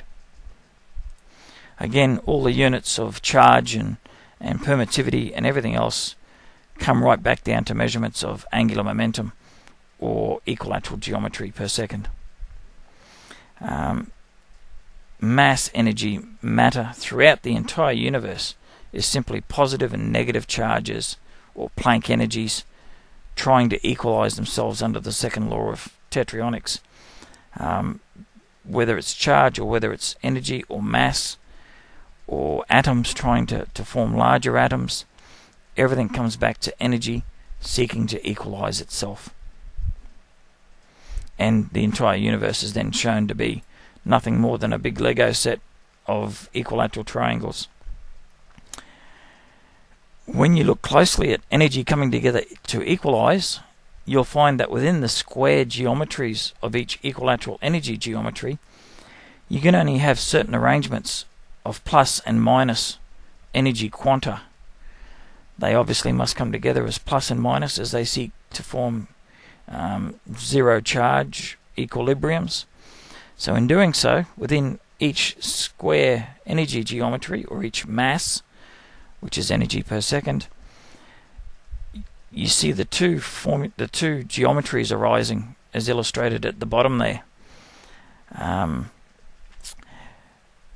In the left-hand case, when the square quanta come together, there's an excess of negative charges coming together, which forms a net charge of minus. In the right-hand side, there are more positive charges coming together to form a net positive charge. That's how quantized charge grows into larger and larger scalar charges, or Gaussian charges on surfaces. Zero-point fields can be drawn a number of ways, but they all have equilateral geometries. They can be drawn, as you see in the large pictures there, with electrical flux rotations to indicate the classical modelling of inductive loops, or they can just simply be drawn as the triangles in the middle, reflecting their electric and magnetic fields. Or alternatively, those fields can be stylized into the electric and magnetic apexes around a central charge object, be it a electron or a proton, objects like that, in which case the apexes then represent the kinetic energy and the magnetic moments of particles in motion.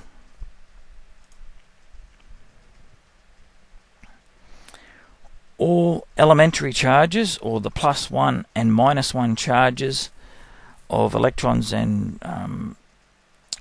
protons and elements, atoms, compounds, are in fact 12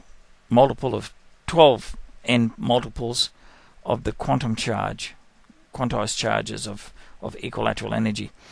It takes 12 charges to build a lepton or a quark.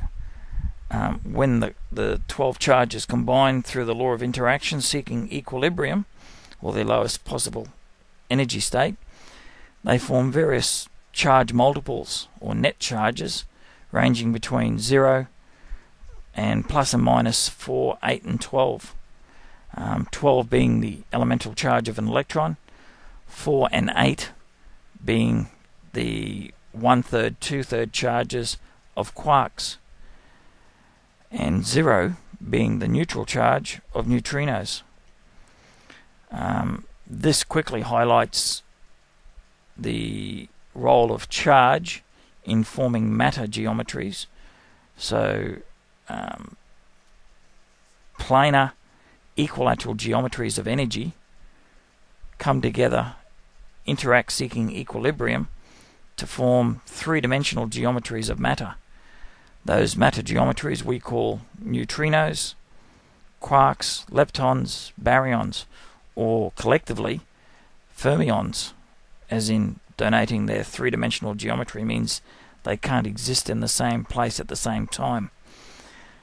The word fermion, because it was nondescript, has been replaced in Tetryonics to be Tetryonic matter, which highlights the three-dimensional tetrahedral standing wave energy geometry or mass that matter is made of.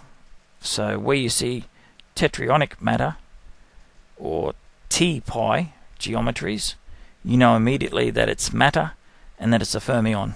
If you're using classical knowledge, over time the word fermion will probably be dropped in favour of Tetryonics, like I do myself.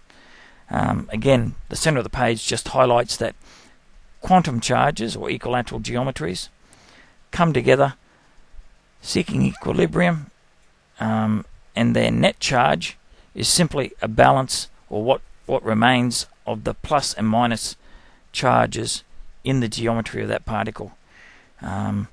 For example, in a neutrino, although it has 12 pi geometries or 12 charges in its geometry, 6 of them are positive and 6 are negative. So it's a neutral object, a neutrino. In the case of an up quark, out of the 12 geometries, 10 are positive and 2 are negative, which creates a plus 8 geometry, or an up quark, or a plus 2/3 elemental charge. Once the charged geometries are formed, in the case of plus and minus net charges, they continue to seek equilibriums. So they always continue to try and reach zero charge despite the energy content, which is why electrons are then attracted to protons.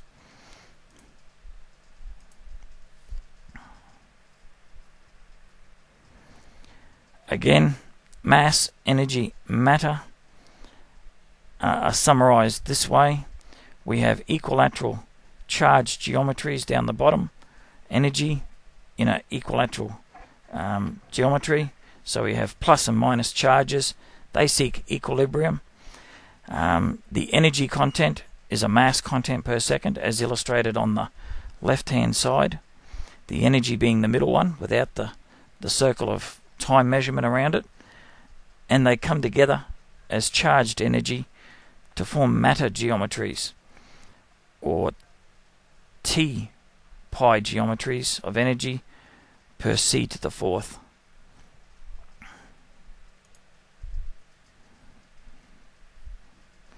Inertia, which was formulated by Newton, as shown there, and formed part of his second law, and in fact much of his laws on motion, has been hard to explain. The source of mass and inertial mass in Newton's formulations as well as Einstein's formulations.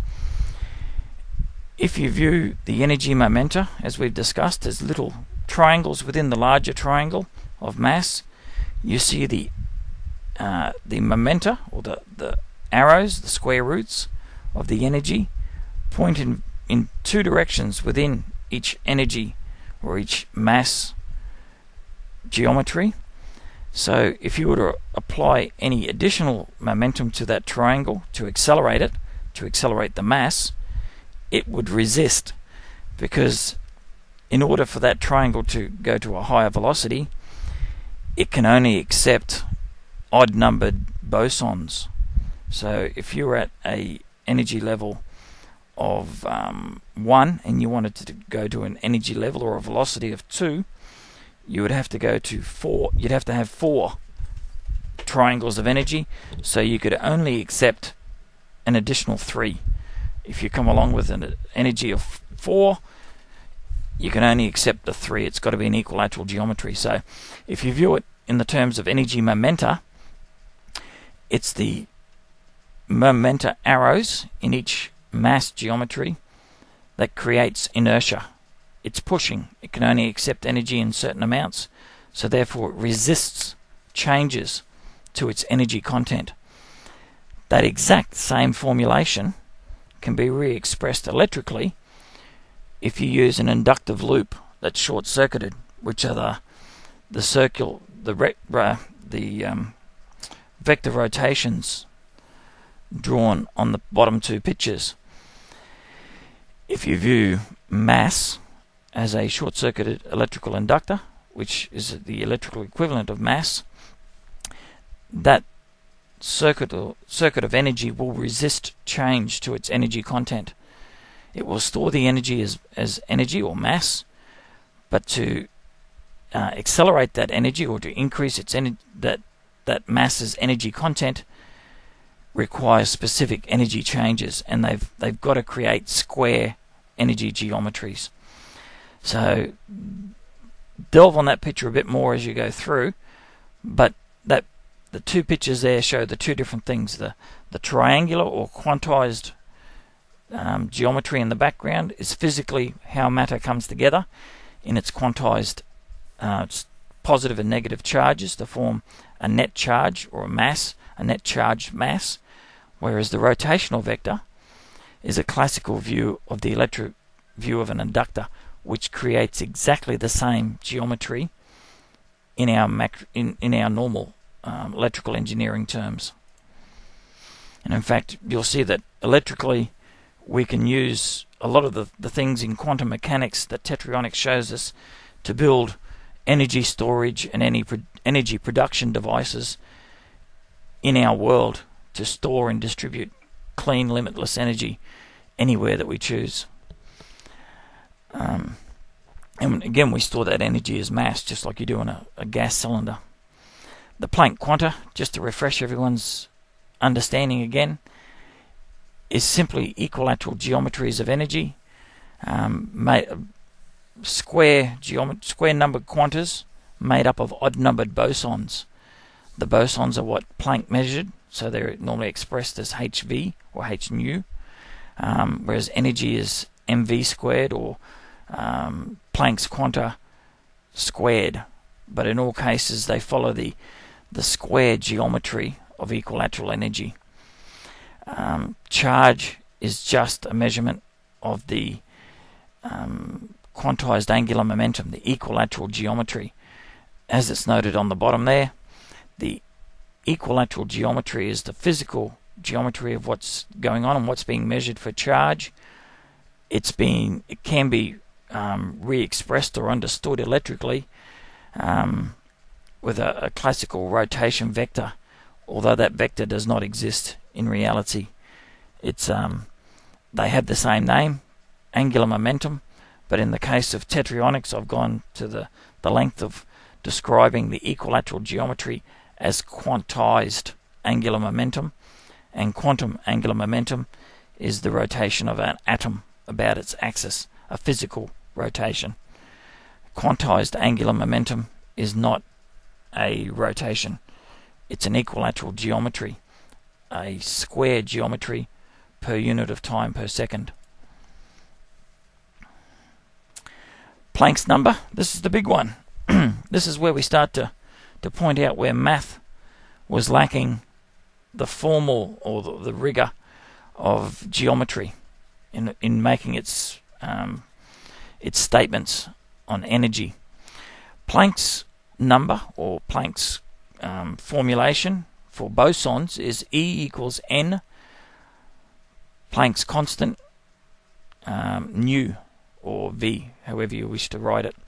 That in fact is always an odd number, and it always relates to bosons, which are the odd numbered going down the left hand side of the triangles. Each level in a square numbered triangle is an odd numbered boson. The reason why Planck could get away with saying it was Planck's constant quanta is it's a generic statement, and a square number can be expressed as an integer. The nu was just saying it's an integer. It wasn't specific enough. The geometry now says bosons are odd numbered geometries, quantum levels, whereas energy geometries are square numbers. Einstein additionally confused the situation when he developed special relativity, or more particularly when he formulated the photoelectric effect. He re-expressed the energy of light emitted as a measurement of its frequency. In this case, the formulation was E equals HF. Since that point, mathematics tends to assume that because they're both talking about the same energy, i.e. light being emitted in a process, atomic process, that they're the same thing, that nu equals frequency. Tetryonic geometry shows that's not the case. Charged geometries, or bosons, are 1 pi equilateral geometries, odd numbers, whereas photons are 2 pi geometries, plus and minus charged geometries back to back. The two geometries back to back gives us the bilateral radiation of light in two directions. Hence why you need reflectors in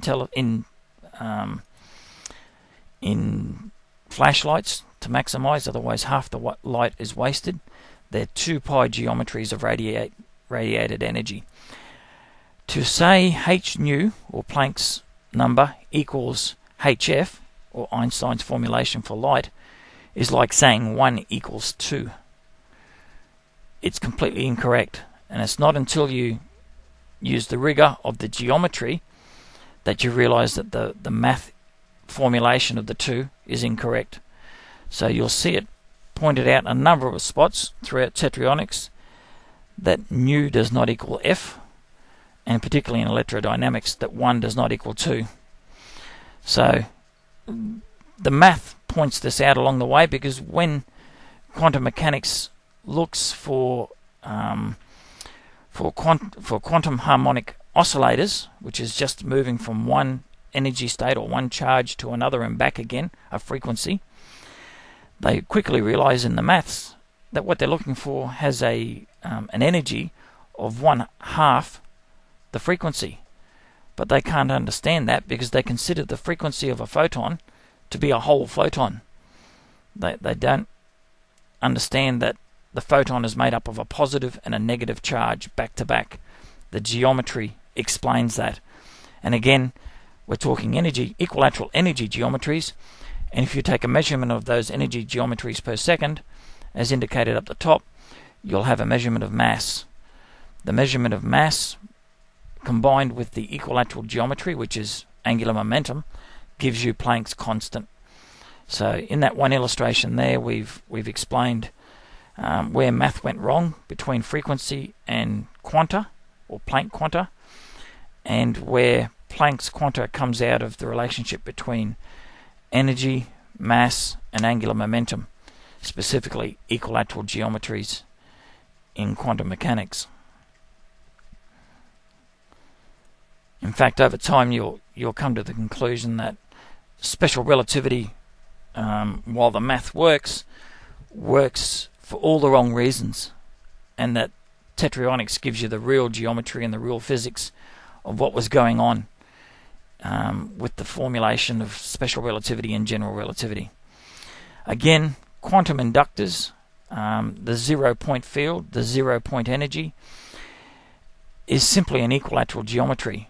The physicality is an equilateral geometry where half the energy, or the diamond-shaped field, is the electric field, and the other half of the energy of the field are two smaller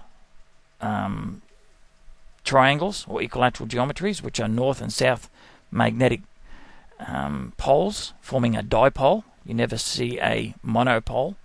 The geometry will not allow it. They can be represented again electrically as an inductor, i.e. the base of the dipole is an inductor, which is short-circuited to form a rotation of energy one direction or the other through the inductor.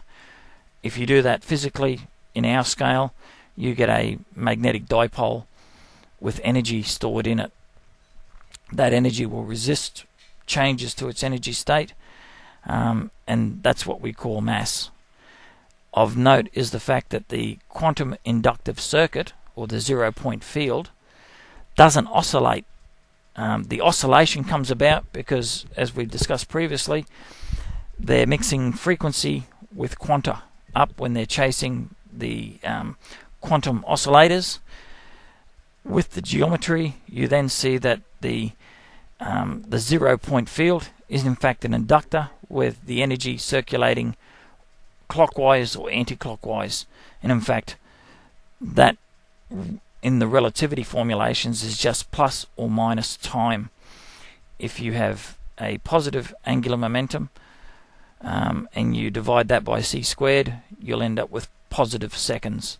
Likewise, if you have a negative angular momentum or a negative geometry, divide that by c squared to give you mass from its energy, you'll end up with negative time. The idea of time travel, because relativity doesn't preclude it, is a complete misunderstanding of what charge is at quantum mechanics. Again, simply, you can build bigger and bigger. You can couple inductances together to form transformers or coupled inductive circuits, and that's all that energy does at the quantum level. It joins together firstly via the magnetic dipoles, or the inductives. They couple together inductively to form larger and larger energy geometries. Again, it's always odd-numbered energy levels, or bosons, forming together to create square number energy geometries. The inductances back-to-back are transformer inductance, and if you follow the energy, the electrical energy rotations there, you'll see that the energy circulates through each pair of coupled bosons or photons endlessly. It goes around in fact the same geometry or the same shape as the infinity symbol. Just another quirk that comes out of quantum mechanics over time. You see many things, historical quirks of our math that appear time and time again in quantum mechanics. That coupling or coupled inductance, the coupling of the magnetic dipoles together, is what we call the weak force. The coupling of the bases, the electromagnetic fields, the magnetic north and south poles, is weak force coupling, and it's the first form of coupling that occurs between energy at the atomic scale as energy comes together to form larger and larger waveforms. All energy, again, follows the golden triangle arrangement, where odd numbers are your transverse energy or transverse mass, as it used to be called, and they form larger and larger equilateral geometries, all of which have square number energy quanta within them. If you were to measure the energy field as it approaches you, you'd be measuring the longitudinal mass of the energy field, and that in fact is what we call photons. These equilateral geometries at the quantum level form normal distributions, which go on to give us our statistical probabilities, our quantum mechanical wave functions in QED, things like that. The nice bell-shaped curve of a normal distribution in the quantum mechanics, or at the very quantum mechanical level of quantum mechanics, is in fact an equilateral triangle. You'll see further on as we go through, I'll break it up to show you that these equilateral geometries do in fact form a normal distribution, whether you measure them as bosons or photons. They're again equilateral geometries of energy. This again just shows you the quantum energy levels and highlights as you go that they all follow the v squared. Whether you use v to represent velocity or quanta or meters, doesn't matter. That geometry has a specific velocity to velocity squared or quanta to quanta squared relationship for all energy mass within it. You'll note that in each case as we step up to higher energy levels, all of which are squared, following that geometry there, that the wavelength or the size of each quanta within that geometry is getting smaller and smaller. You'll see this further in quantum mechanics, and it's known as Lorentz velocity correction, beta. It basically says as your velocity increases or the energy content of a system increases, the wavelength of the energy quanta in that system shortens. They get smaller and smaller, and that's what that picture is showing you. An energy level of 8 has 64 quanta in it versus a single quanta for an energy level of 1. Obviously, as the square root of the energy is linear momentum, they're exactly the same quanta. So this has got a single quanta, this has got 81 of exactly the same energy quanta with the momentum.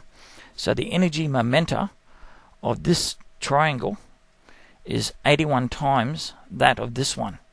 Again, if you measure it per second instead of energy, if you measure it energy wise, these triangles get bigger and bigger each time because the energy is the same dimension.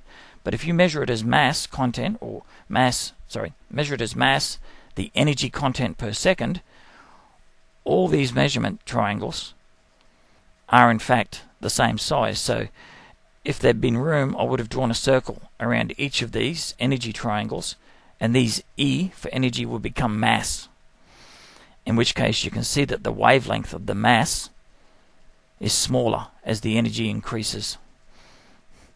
And that's one of the basic tenets of special relativity. It's in fact the Lorentz transformation for velocity, or Lorentz correction.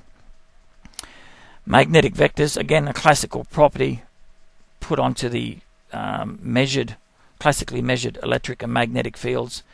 In short, what it says is, so far as a magnetic dipole is concerned, the energy that creates that dipole, the north-south dipole, always moves south to north internal to the dipole and north to south external to the dipole. Hard to see in its real form of equilateral geometries, but if you draw it as a inductive loop, as we've discussed before, an electrical one, you can quickly see the flow of energy in both cases. If you reverse the charge on the field, it flows in the opposite direction, and if you reverse the orientation of the same field, you can at all times map out the magnetic vector that's created, and that's the basis of quantum chirality. Again, same thing again, positive and negative charged geometries give rise to positive and negative mass. Not matter, mass. So you'll see here that we've got a big black Q, which is made up of a number of positive and negative quanta of energy or charges, and they come together in the equilateral geometry, and the net charge is simply the result of the quantum charges that come together to form that energy or mass. The all EM fields can be expressed mathematically as 1 over c squared, or the inverse of c squared. C squared, we've shown, is basically the unit of time. It's 1 second. It's what spherical area is covered or can be covered by a beam of light, biradial light, in 1 second. So you draw the circle. The inverse of that circular geometry for 1 second is an equilateral geometry. Half of that geometry is an electric field with permittivity. The other half is a magnetic dipole with permeability. That's expressed a number of ways in a number of units with Faraday, Henry's, expressed by Maxwell as 1 over c squared, epsilon naught, mu naught. And again, it was Maxwell that said, if I take the square root of 1 over c squared, I have a velocity. And that velocity is the velocity of electromagnetic wave in a vacuum, or the velocity of light. The square root of an equilateral triangle, again, is that height, the height. In this case, the velocity is c. So the one geometry there shows us everything that's expressed mathematically on this page as well.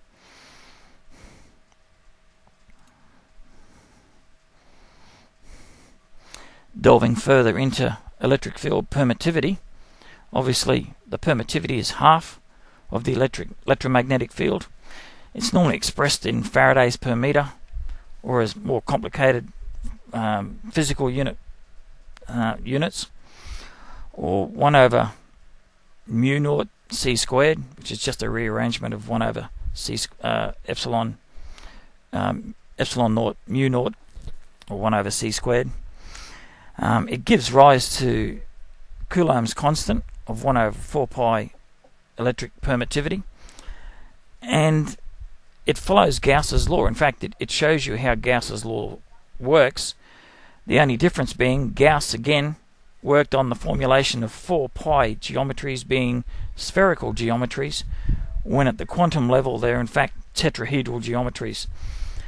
The equilateral geometry of charge can obviously tessellate many times over and form a very close approximation of a spherical or even a square integral section of a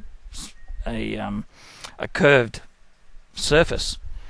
And that's what normally happens with most of Gauss's formulations. They're drawn as an integral of a spherical surface, and goes from there, when in fact they are equilateral geometries, and it's simply the number of quanta and their charge as they come together, the imbalance of plus and minuses in each geometry, that creates a net positive or negative charge.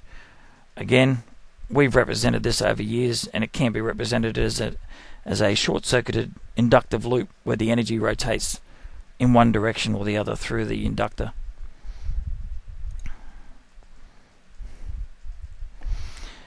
Electric fields radiating from a point charge, with the point charge in this case being drawn as either a circle or a hexagon, are equilateral fields. They're not measured as equilateral fields because we don't have detectors sensitive enough to go through and measure, and they're in a state of constant flux anyway as the energy moves through them. If you draw them in their charged geometries, i.e. a negative charge radiates negative fields from it, the first thing you'll notice that obviously the fields have to be bilateral, because you need opposing energy momenta to create a static field. If there was only one field, one equilateral field of positive charge emanating, the energy momenta in that field would create motion, and it would no longer be electrostatic. In both cases, you'll note that with the two negative charge fields coming together or emanating from the same point, the electric fields in fact do emanate from the central point and radiate outwards. They do so as a inverse square, but the magnetic dipoles of both fields actually work to cancel. The north-souths come together, so if you were trying to detect a north or a south using a north or a south, you wouldn't measure it. It would be equally attracted and repelled by that combination of magnetic dipoles. So from a macro perspective, if you try and measure a point charge, or an object that's radiating an electrostatic charge, all you measure is the electric negative fields, which will push, if you look at the momenta, will push negative charges away from it, while attracting positives. Likewise, if it's a positive charge field, it will push positive charges away while attracting the negatives.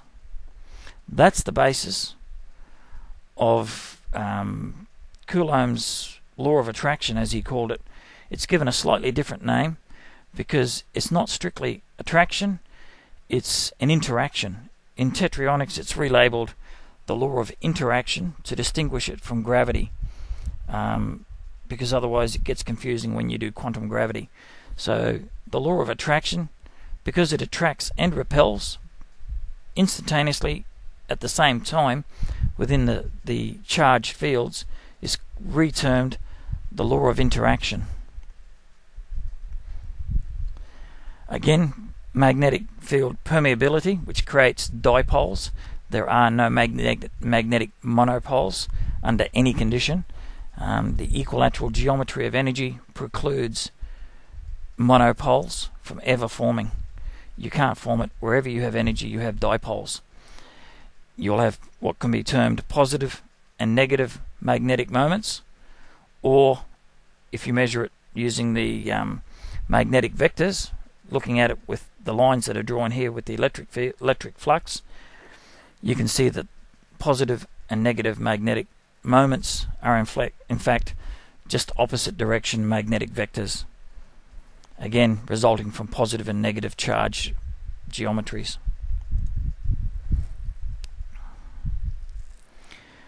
When you bring two opposite charges together, a positive charge field and a negative charge field, you create a magnetic dipole of increased strength. You can form this in a number of ways. It can be drawn a number of ways. But the 4-pi geometry that you'll see in the magnetic permeability of EM fields is best represented by the 4-pi magnetic geometries that are created here.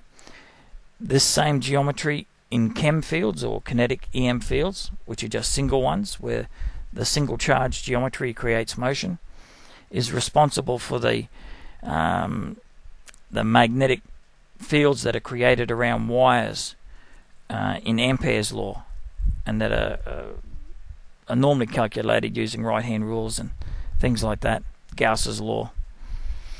They're in fact equilateral geometries of kinetic energy where the magnetic moment is highlighted.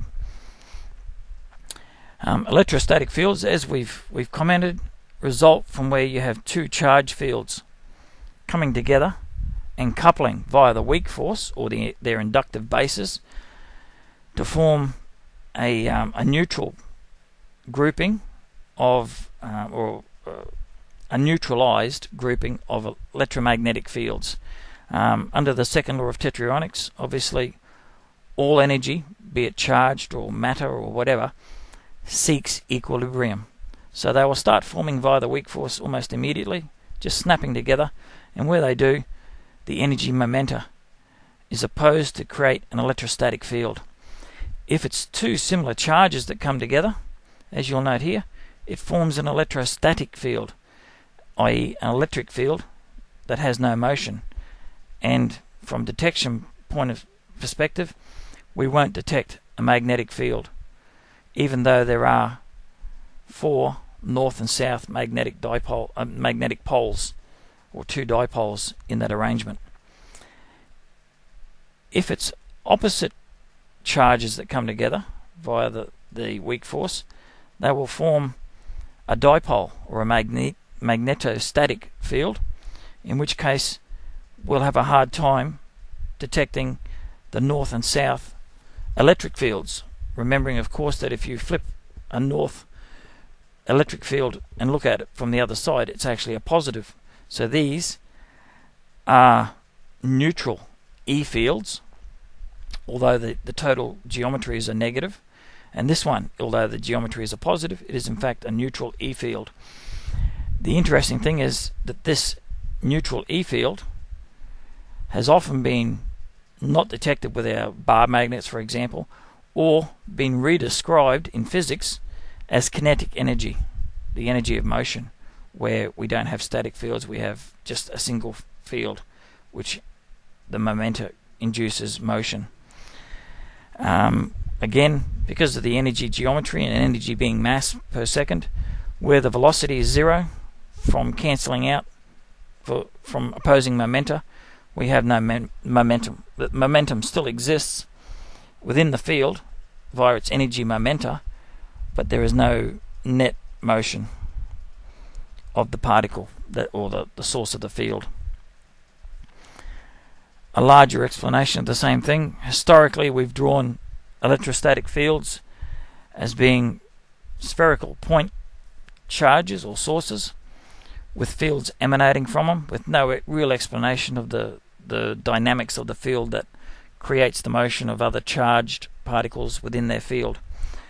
Tetryonics, through the opposing charges and energy momenta of the quanta that make these fields, gives a clear explanation for the law of attraction, where positive charges will be attracted to the negatives and vice versa. And in fact, it also explains the inverse square law, because as the charge gets closer to the other charge that it's attracted to, it's affected by more and more momenta driving it towards that charge. So the strength of the field increases and the velocity of the particle increases as it gets closer to the source.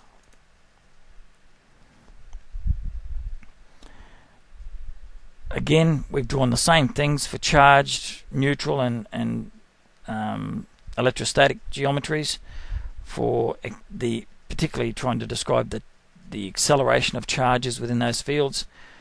I've drawn the stylized kinetic energy fields, where a charged object, in this case a positive charge, has a north-south dipole or magnetic moment as it moves in this direction, resulting from its kinetic energy field. And using that stylized geometry, you can quickly determine the direction and the interaction of charged particles in motion. It's something that's normally explained with the right-hand rule, and if you look at the four stylized pictures, you can suddenly see where Gauss's law for similar particles moving in opposite directions will attract each other comes from. It's something that, as I said, is normally calculated using right-hand rules and things like that. Never fully explained in QED, although they fall back on Einstein's special relativity to try and describe it through the magnetic moments, which is correct, but for the wrong reasons. The law of attraction, again, this is just simply highlighting the direction of energy momenta in the electric and magnetic fields, and again superimposing the electric field equivalent on top, the electric flux, to show you whichever way suits you to look at it. This is how the electric flux would work. This is how the magnetic vector would look in that same flux, and this is the interaction that occurs. It does point out something that's not normally pointed out to most people, and that is that electric field fluxes diminish as 1 over r squared from their source. Magnetic dipoles diminish 1 over r cubed from their source, and that relationship occurs because of the geometric arrangement of the dipole, as opposed to the geometric structure, the diamond structure of the electric field in electromagnetic fields. Again, Tetryonics calls the entire thing the law of interaction, and stripping away the sources, you can see that the fields from point charges are north and south energy momenta, and any object placed in those fields experiences acceleration due to the positive and negative charges. In the case of a neutral charge, they don't experience it because they're pulled equally by the positive and pushed by the negative at the same time.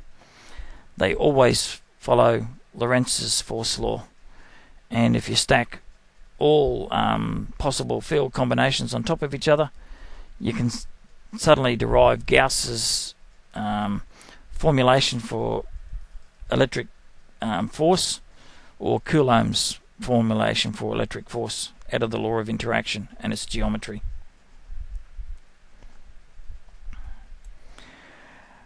So that brings us to electromagnetic field lines. In the case of a bar magnet, the bar magnet itself is simply a collection of planar EM fields radiating out from the magnet in the center, or the iron in the center. When you wrap a coil around a lump of iron and run current through it, you're inductively adding energy to the EM field of that magnet.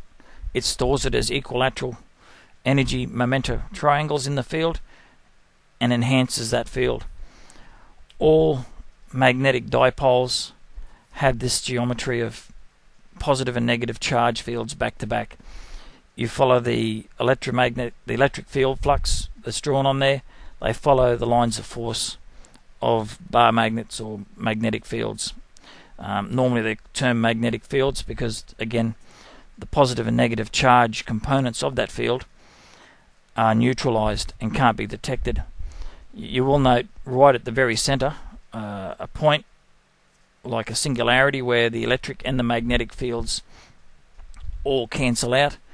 That point's referred to as the block wall in magnetic theory, and Tetryonic field geometry just gives you the geometry that leads to the creation of that and why magnetic fields suddenly appear from this block wall. The illustration on the top right is purely there to try and illustrate the planar slicing of the 2D energy fields within the 3D geometry of a magnetic bar magnet. Far more complicated than can be shown here in illustrations, but it gives you a small representation of what's going on. Of note, down the bottom, you'll see that while you can have a magnetic dipole created by a positive and a negative charge coming together form a magnetostatic field, or a permanent magnet, you can also have the same magnetic arrangement arise in a magnetic moment when you move any matter through a charge or through an external field. As the kinetic energy of motion is created with the matter of the object, it creates a chem field, or a kinetic EM field, comprised of kinetic energy, or E field, and a magnetic moment. Again, they follow E equals mv squared geometry, or equilateral geometry, and the only difference is that because the geometry is equilateral, or one triangle, it results in motion. If you add energy to that triangle on the right, you will increase the kinetic energy of an object, and therefore its velocity must also have increased along with its momenta, because obviously putting energy into it, you're putting energy momenta quanta into that triangle, so you're increasing the momenta, the net momenta of that object as it moves. Whereas on the left hand side, putting energy into those triangles balances each other out.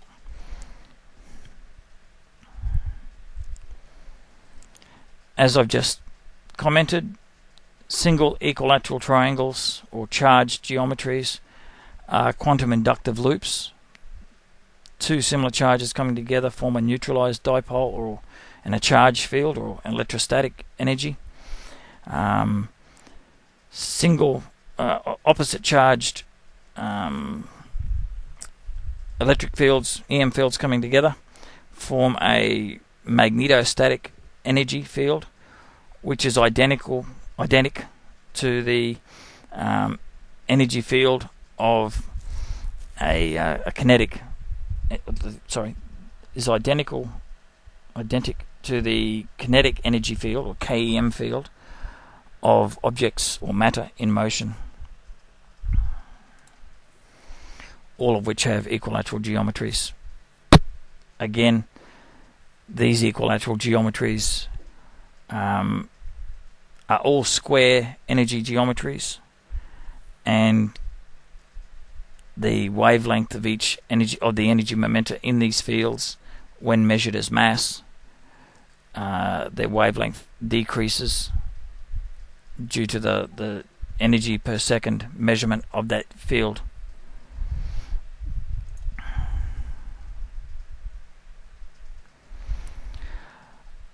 highlighting again the difference between electrostatic and chem fields. Electrostatic fields have opposing energy momenta, creating either electric or magnetic moment fields, whereas the chem fields have single or kinetic electromagnetic field geometries, odd numbers or square geometries, in one direction or the other. You won't have, as illustrated here, both.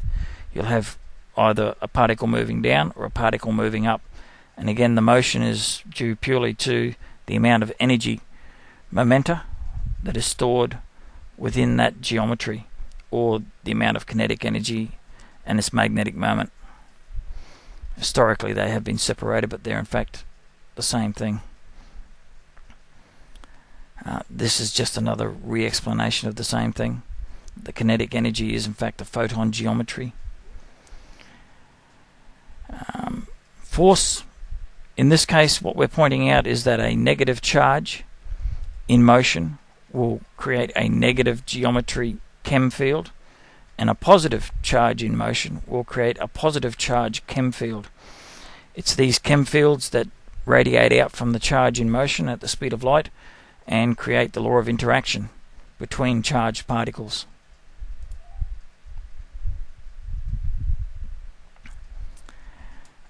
The kinetic fields, when you look at them from a north or south or up, top and bottom, or back and forth perspective, all of which can just be described as Lorentz transformations mathematically, all present mirror properties of each other. A positive viewed from the top will be a negative, and vice versa. And as a result of that, when you look at any charged matter in motion, and specifically its chem field or its kinetic EM field, that EM field will have a neutral electric field. That's what's led to classic physics describing the energy of motion as kinetic energy, or a half mv squared, when in fact it's the electric field. It was because there was no formal geometry underlying it to explain the difference between energy and kinetic energy and positive and negative charges, how they cancel out. Now that we have the geometry with Tetryonics, we can clearly show that kinetic energy is in fact the electric energy, the electric component of the chem fields.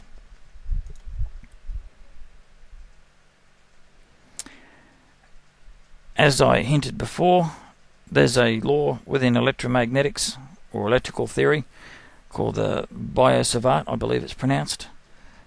Don't hold it against me if that was wrong.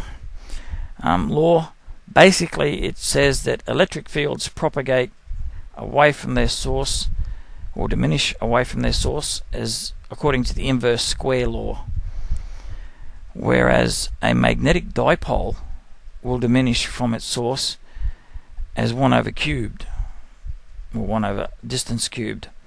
There's lots of explanations for it. None of it have been particularly satisfactory. However, if you look at the geometry provided by Tetryonics for electromagnetic dipoles or electrostatic fields, you can quickly see that the dipole arrangement is a different geometry to the diamond shape of the electric field, and when you measure radially out from the point in units of time, you can see what's produced is what's produced on the left, and that is, it quickly shows you that the electric field is a 1 over r squared strength, whereas the magnetic dipole diminishes a lot faster as a function of the cubed root. So again, Tetryonics describes what QED is unable to describe in reality. That brings us to the end of equilateral energy fields. Tetryonics, what we've done with Tetryonics through equilateral geometries is we've shown that energy itself is a triangular or equilateral triangular, specifically energy field of square numbers. Each level is an odd number of triangles, and that the energy momenta of those triangles, as they go into to increase the energy density of a field, is what contributes to the energy momentum of mass in both classical and relativity. We'll have a little break for here, and then we can do more on the electric geometry, or charge geometry, is probably a better word, the charge geometry of matter itself, and how we generate all the individual particles themselves and their specific geometries.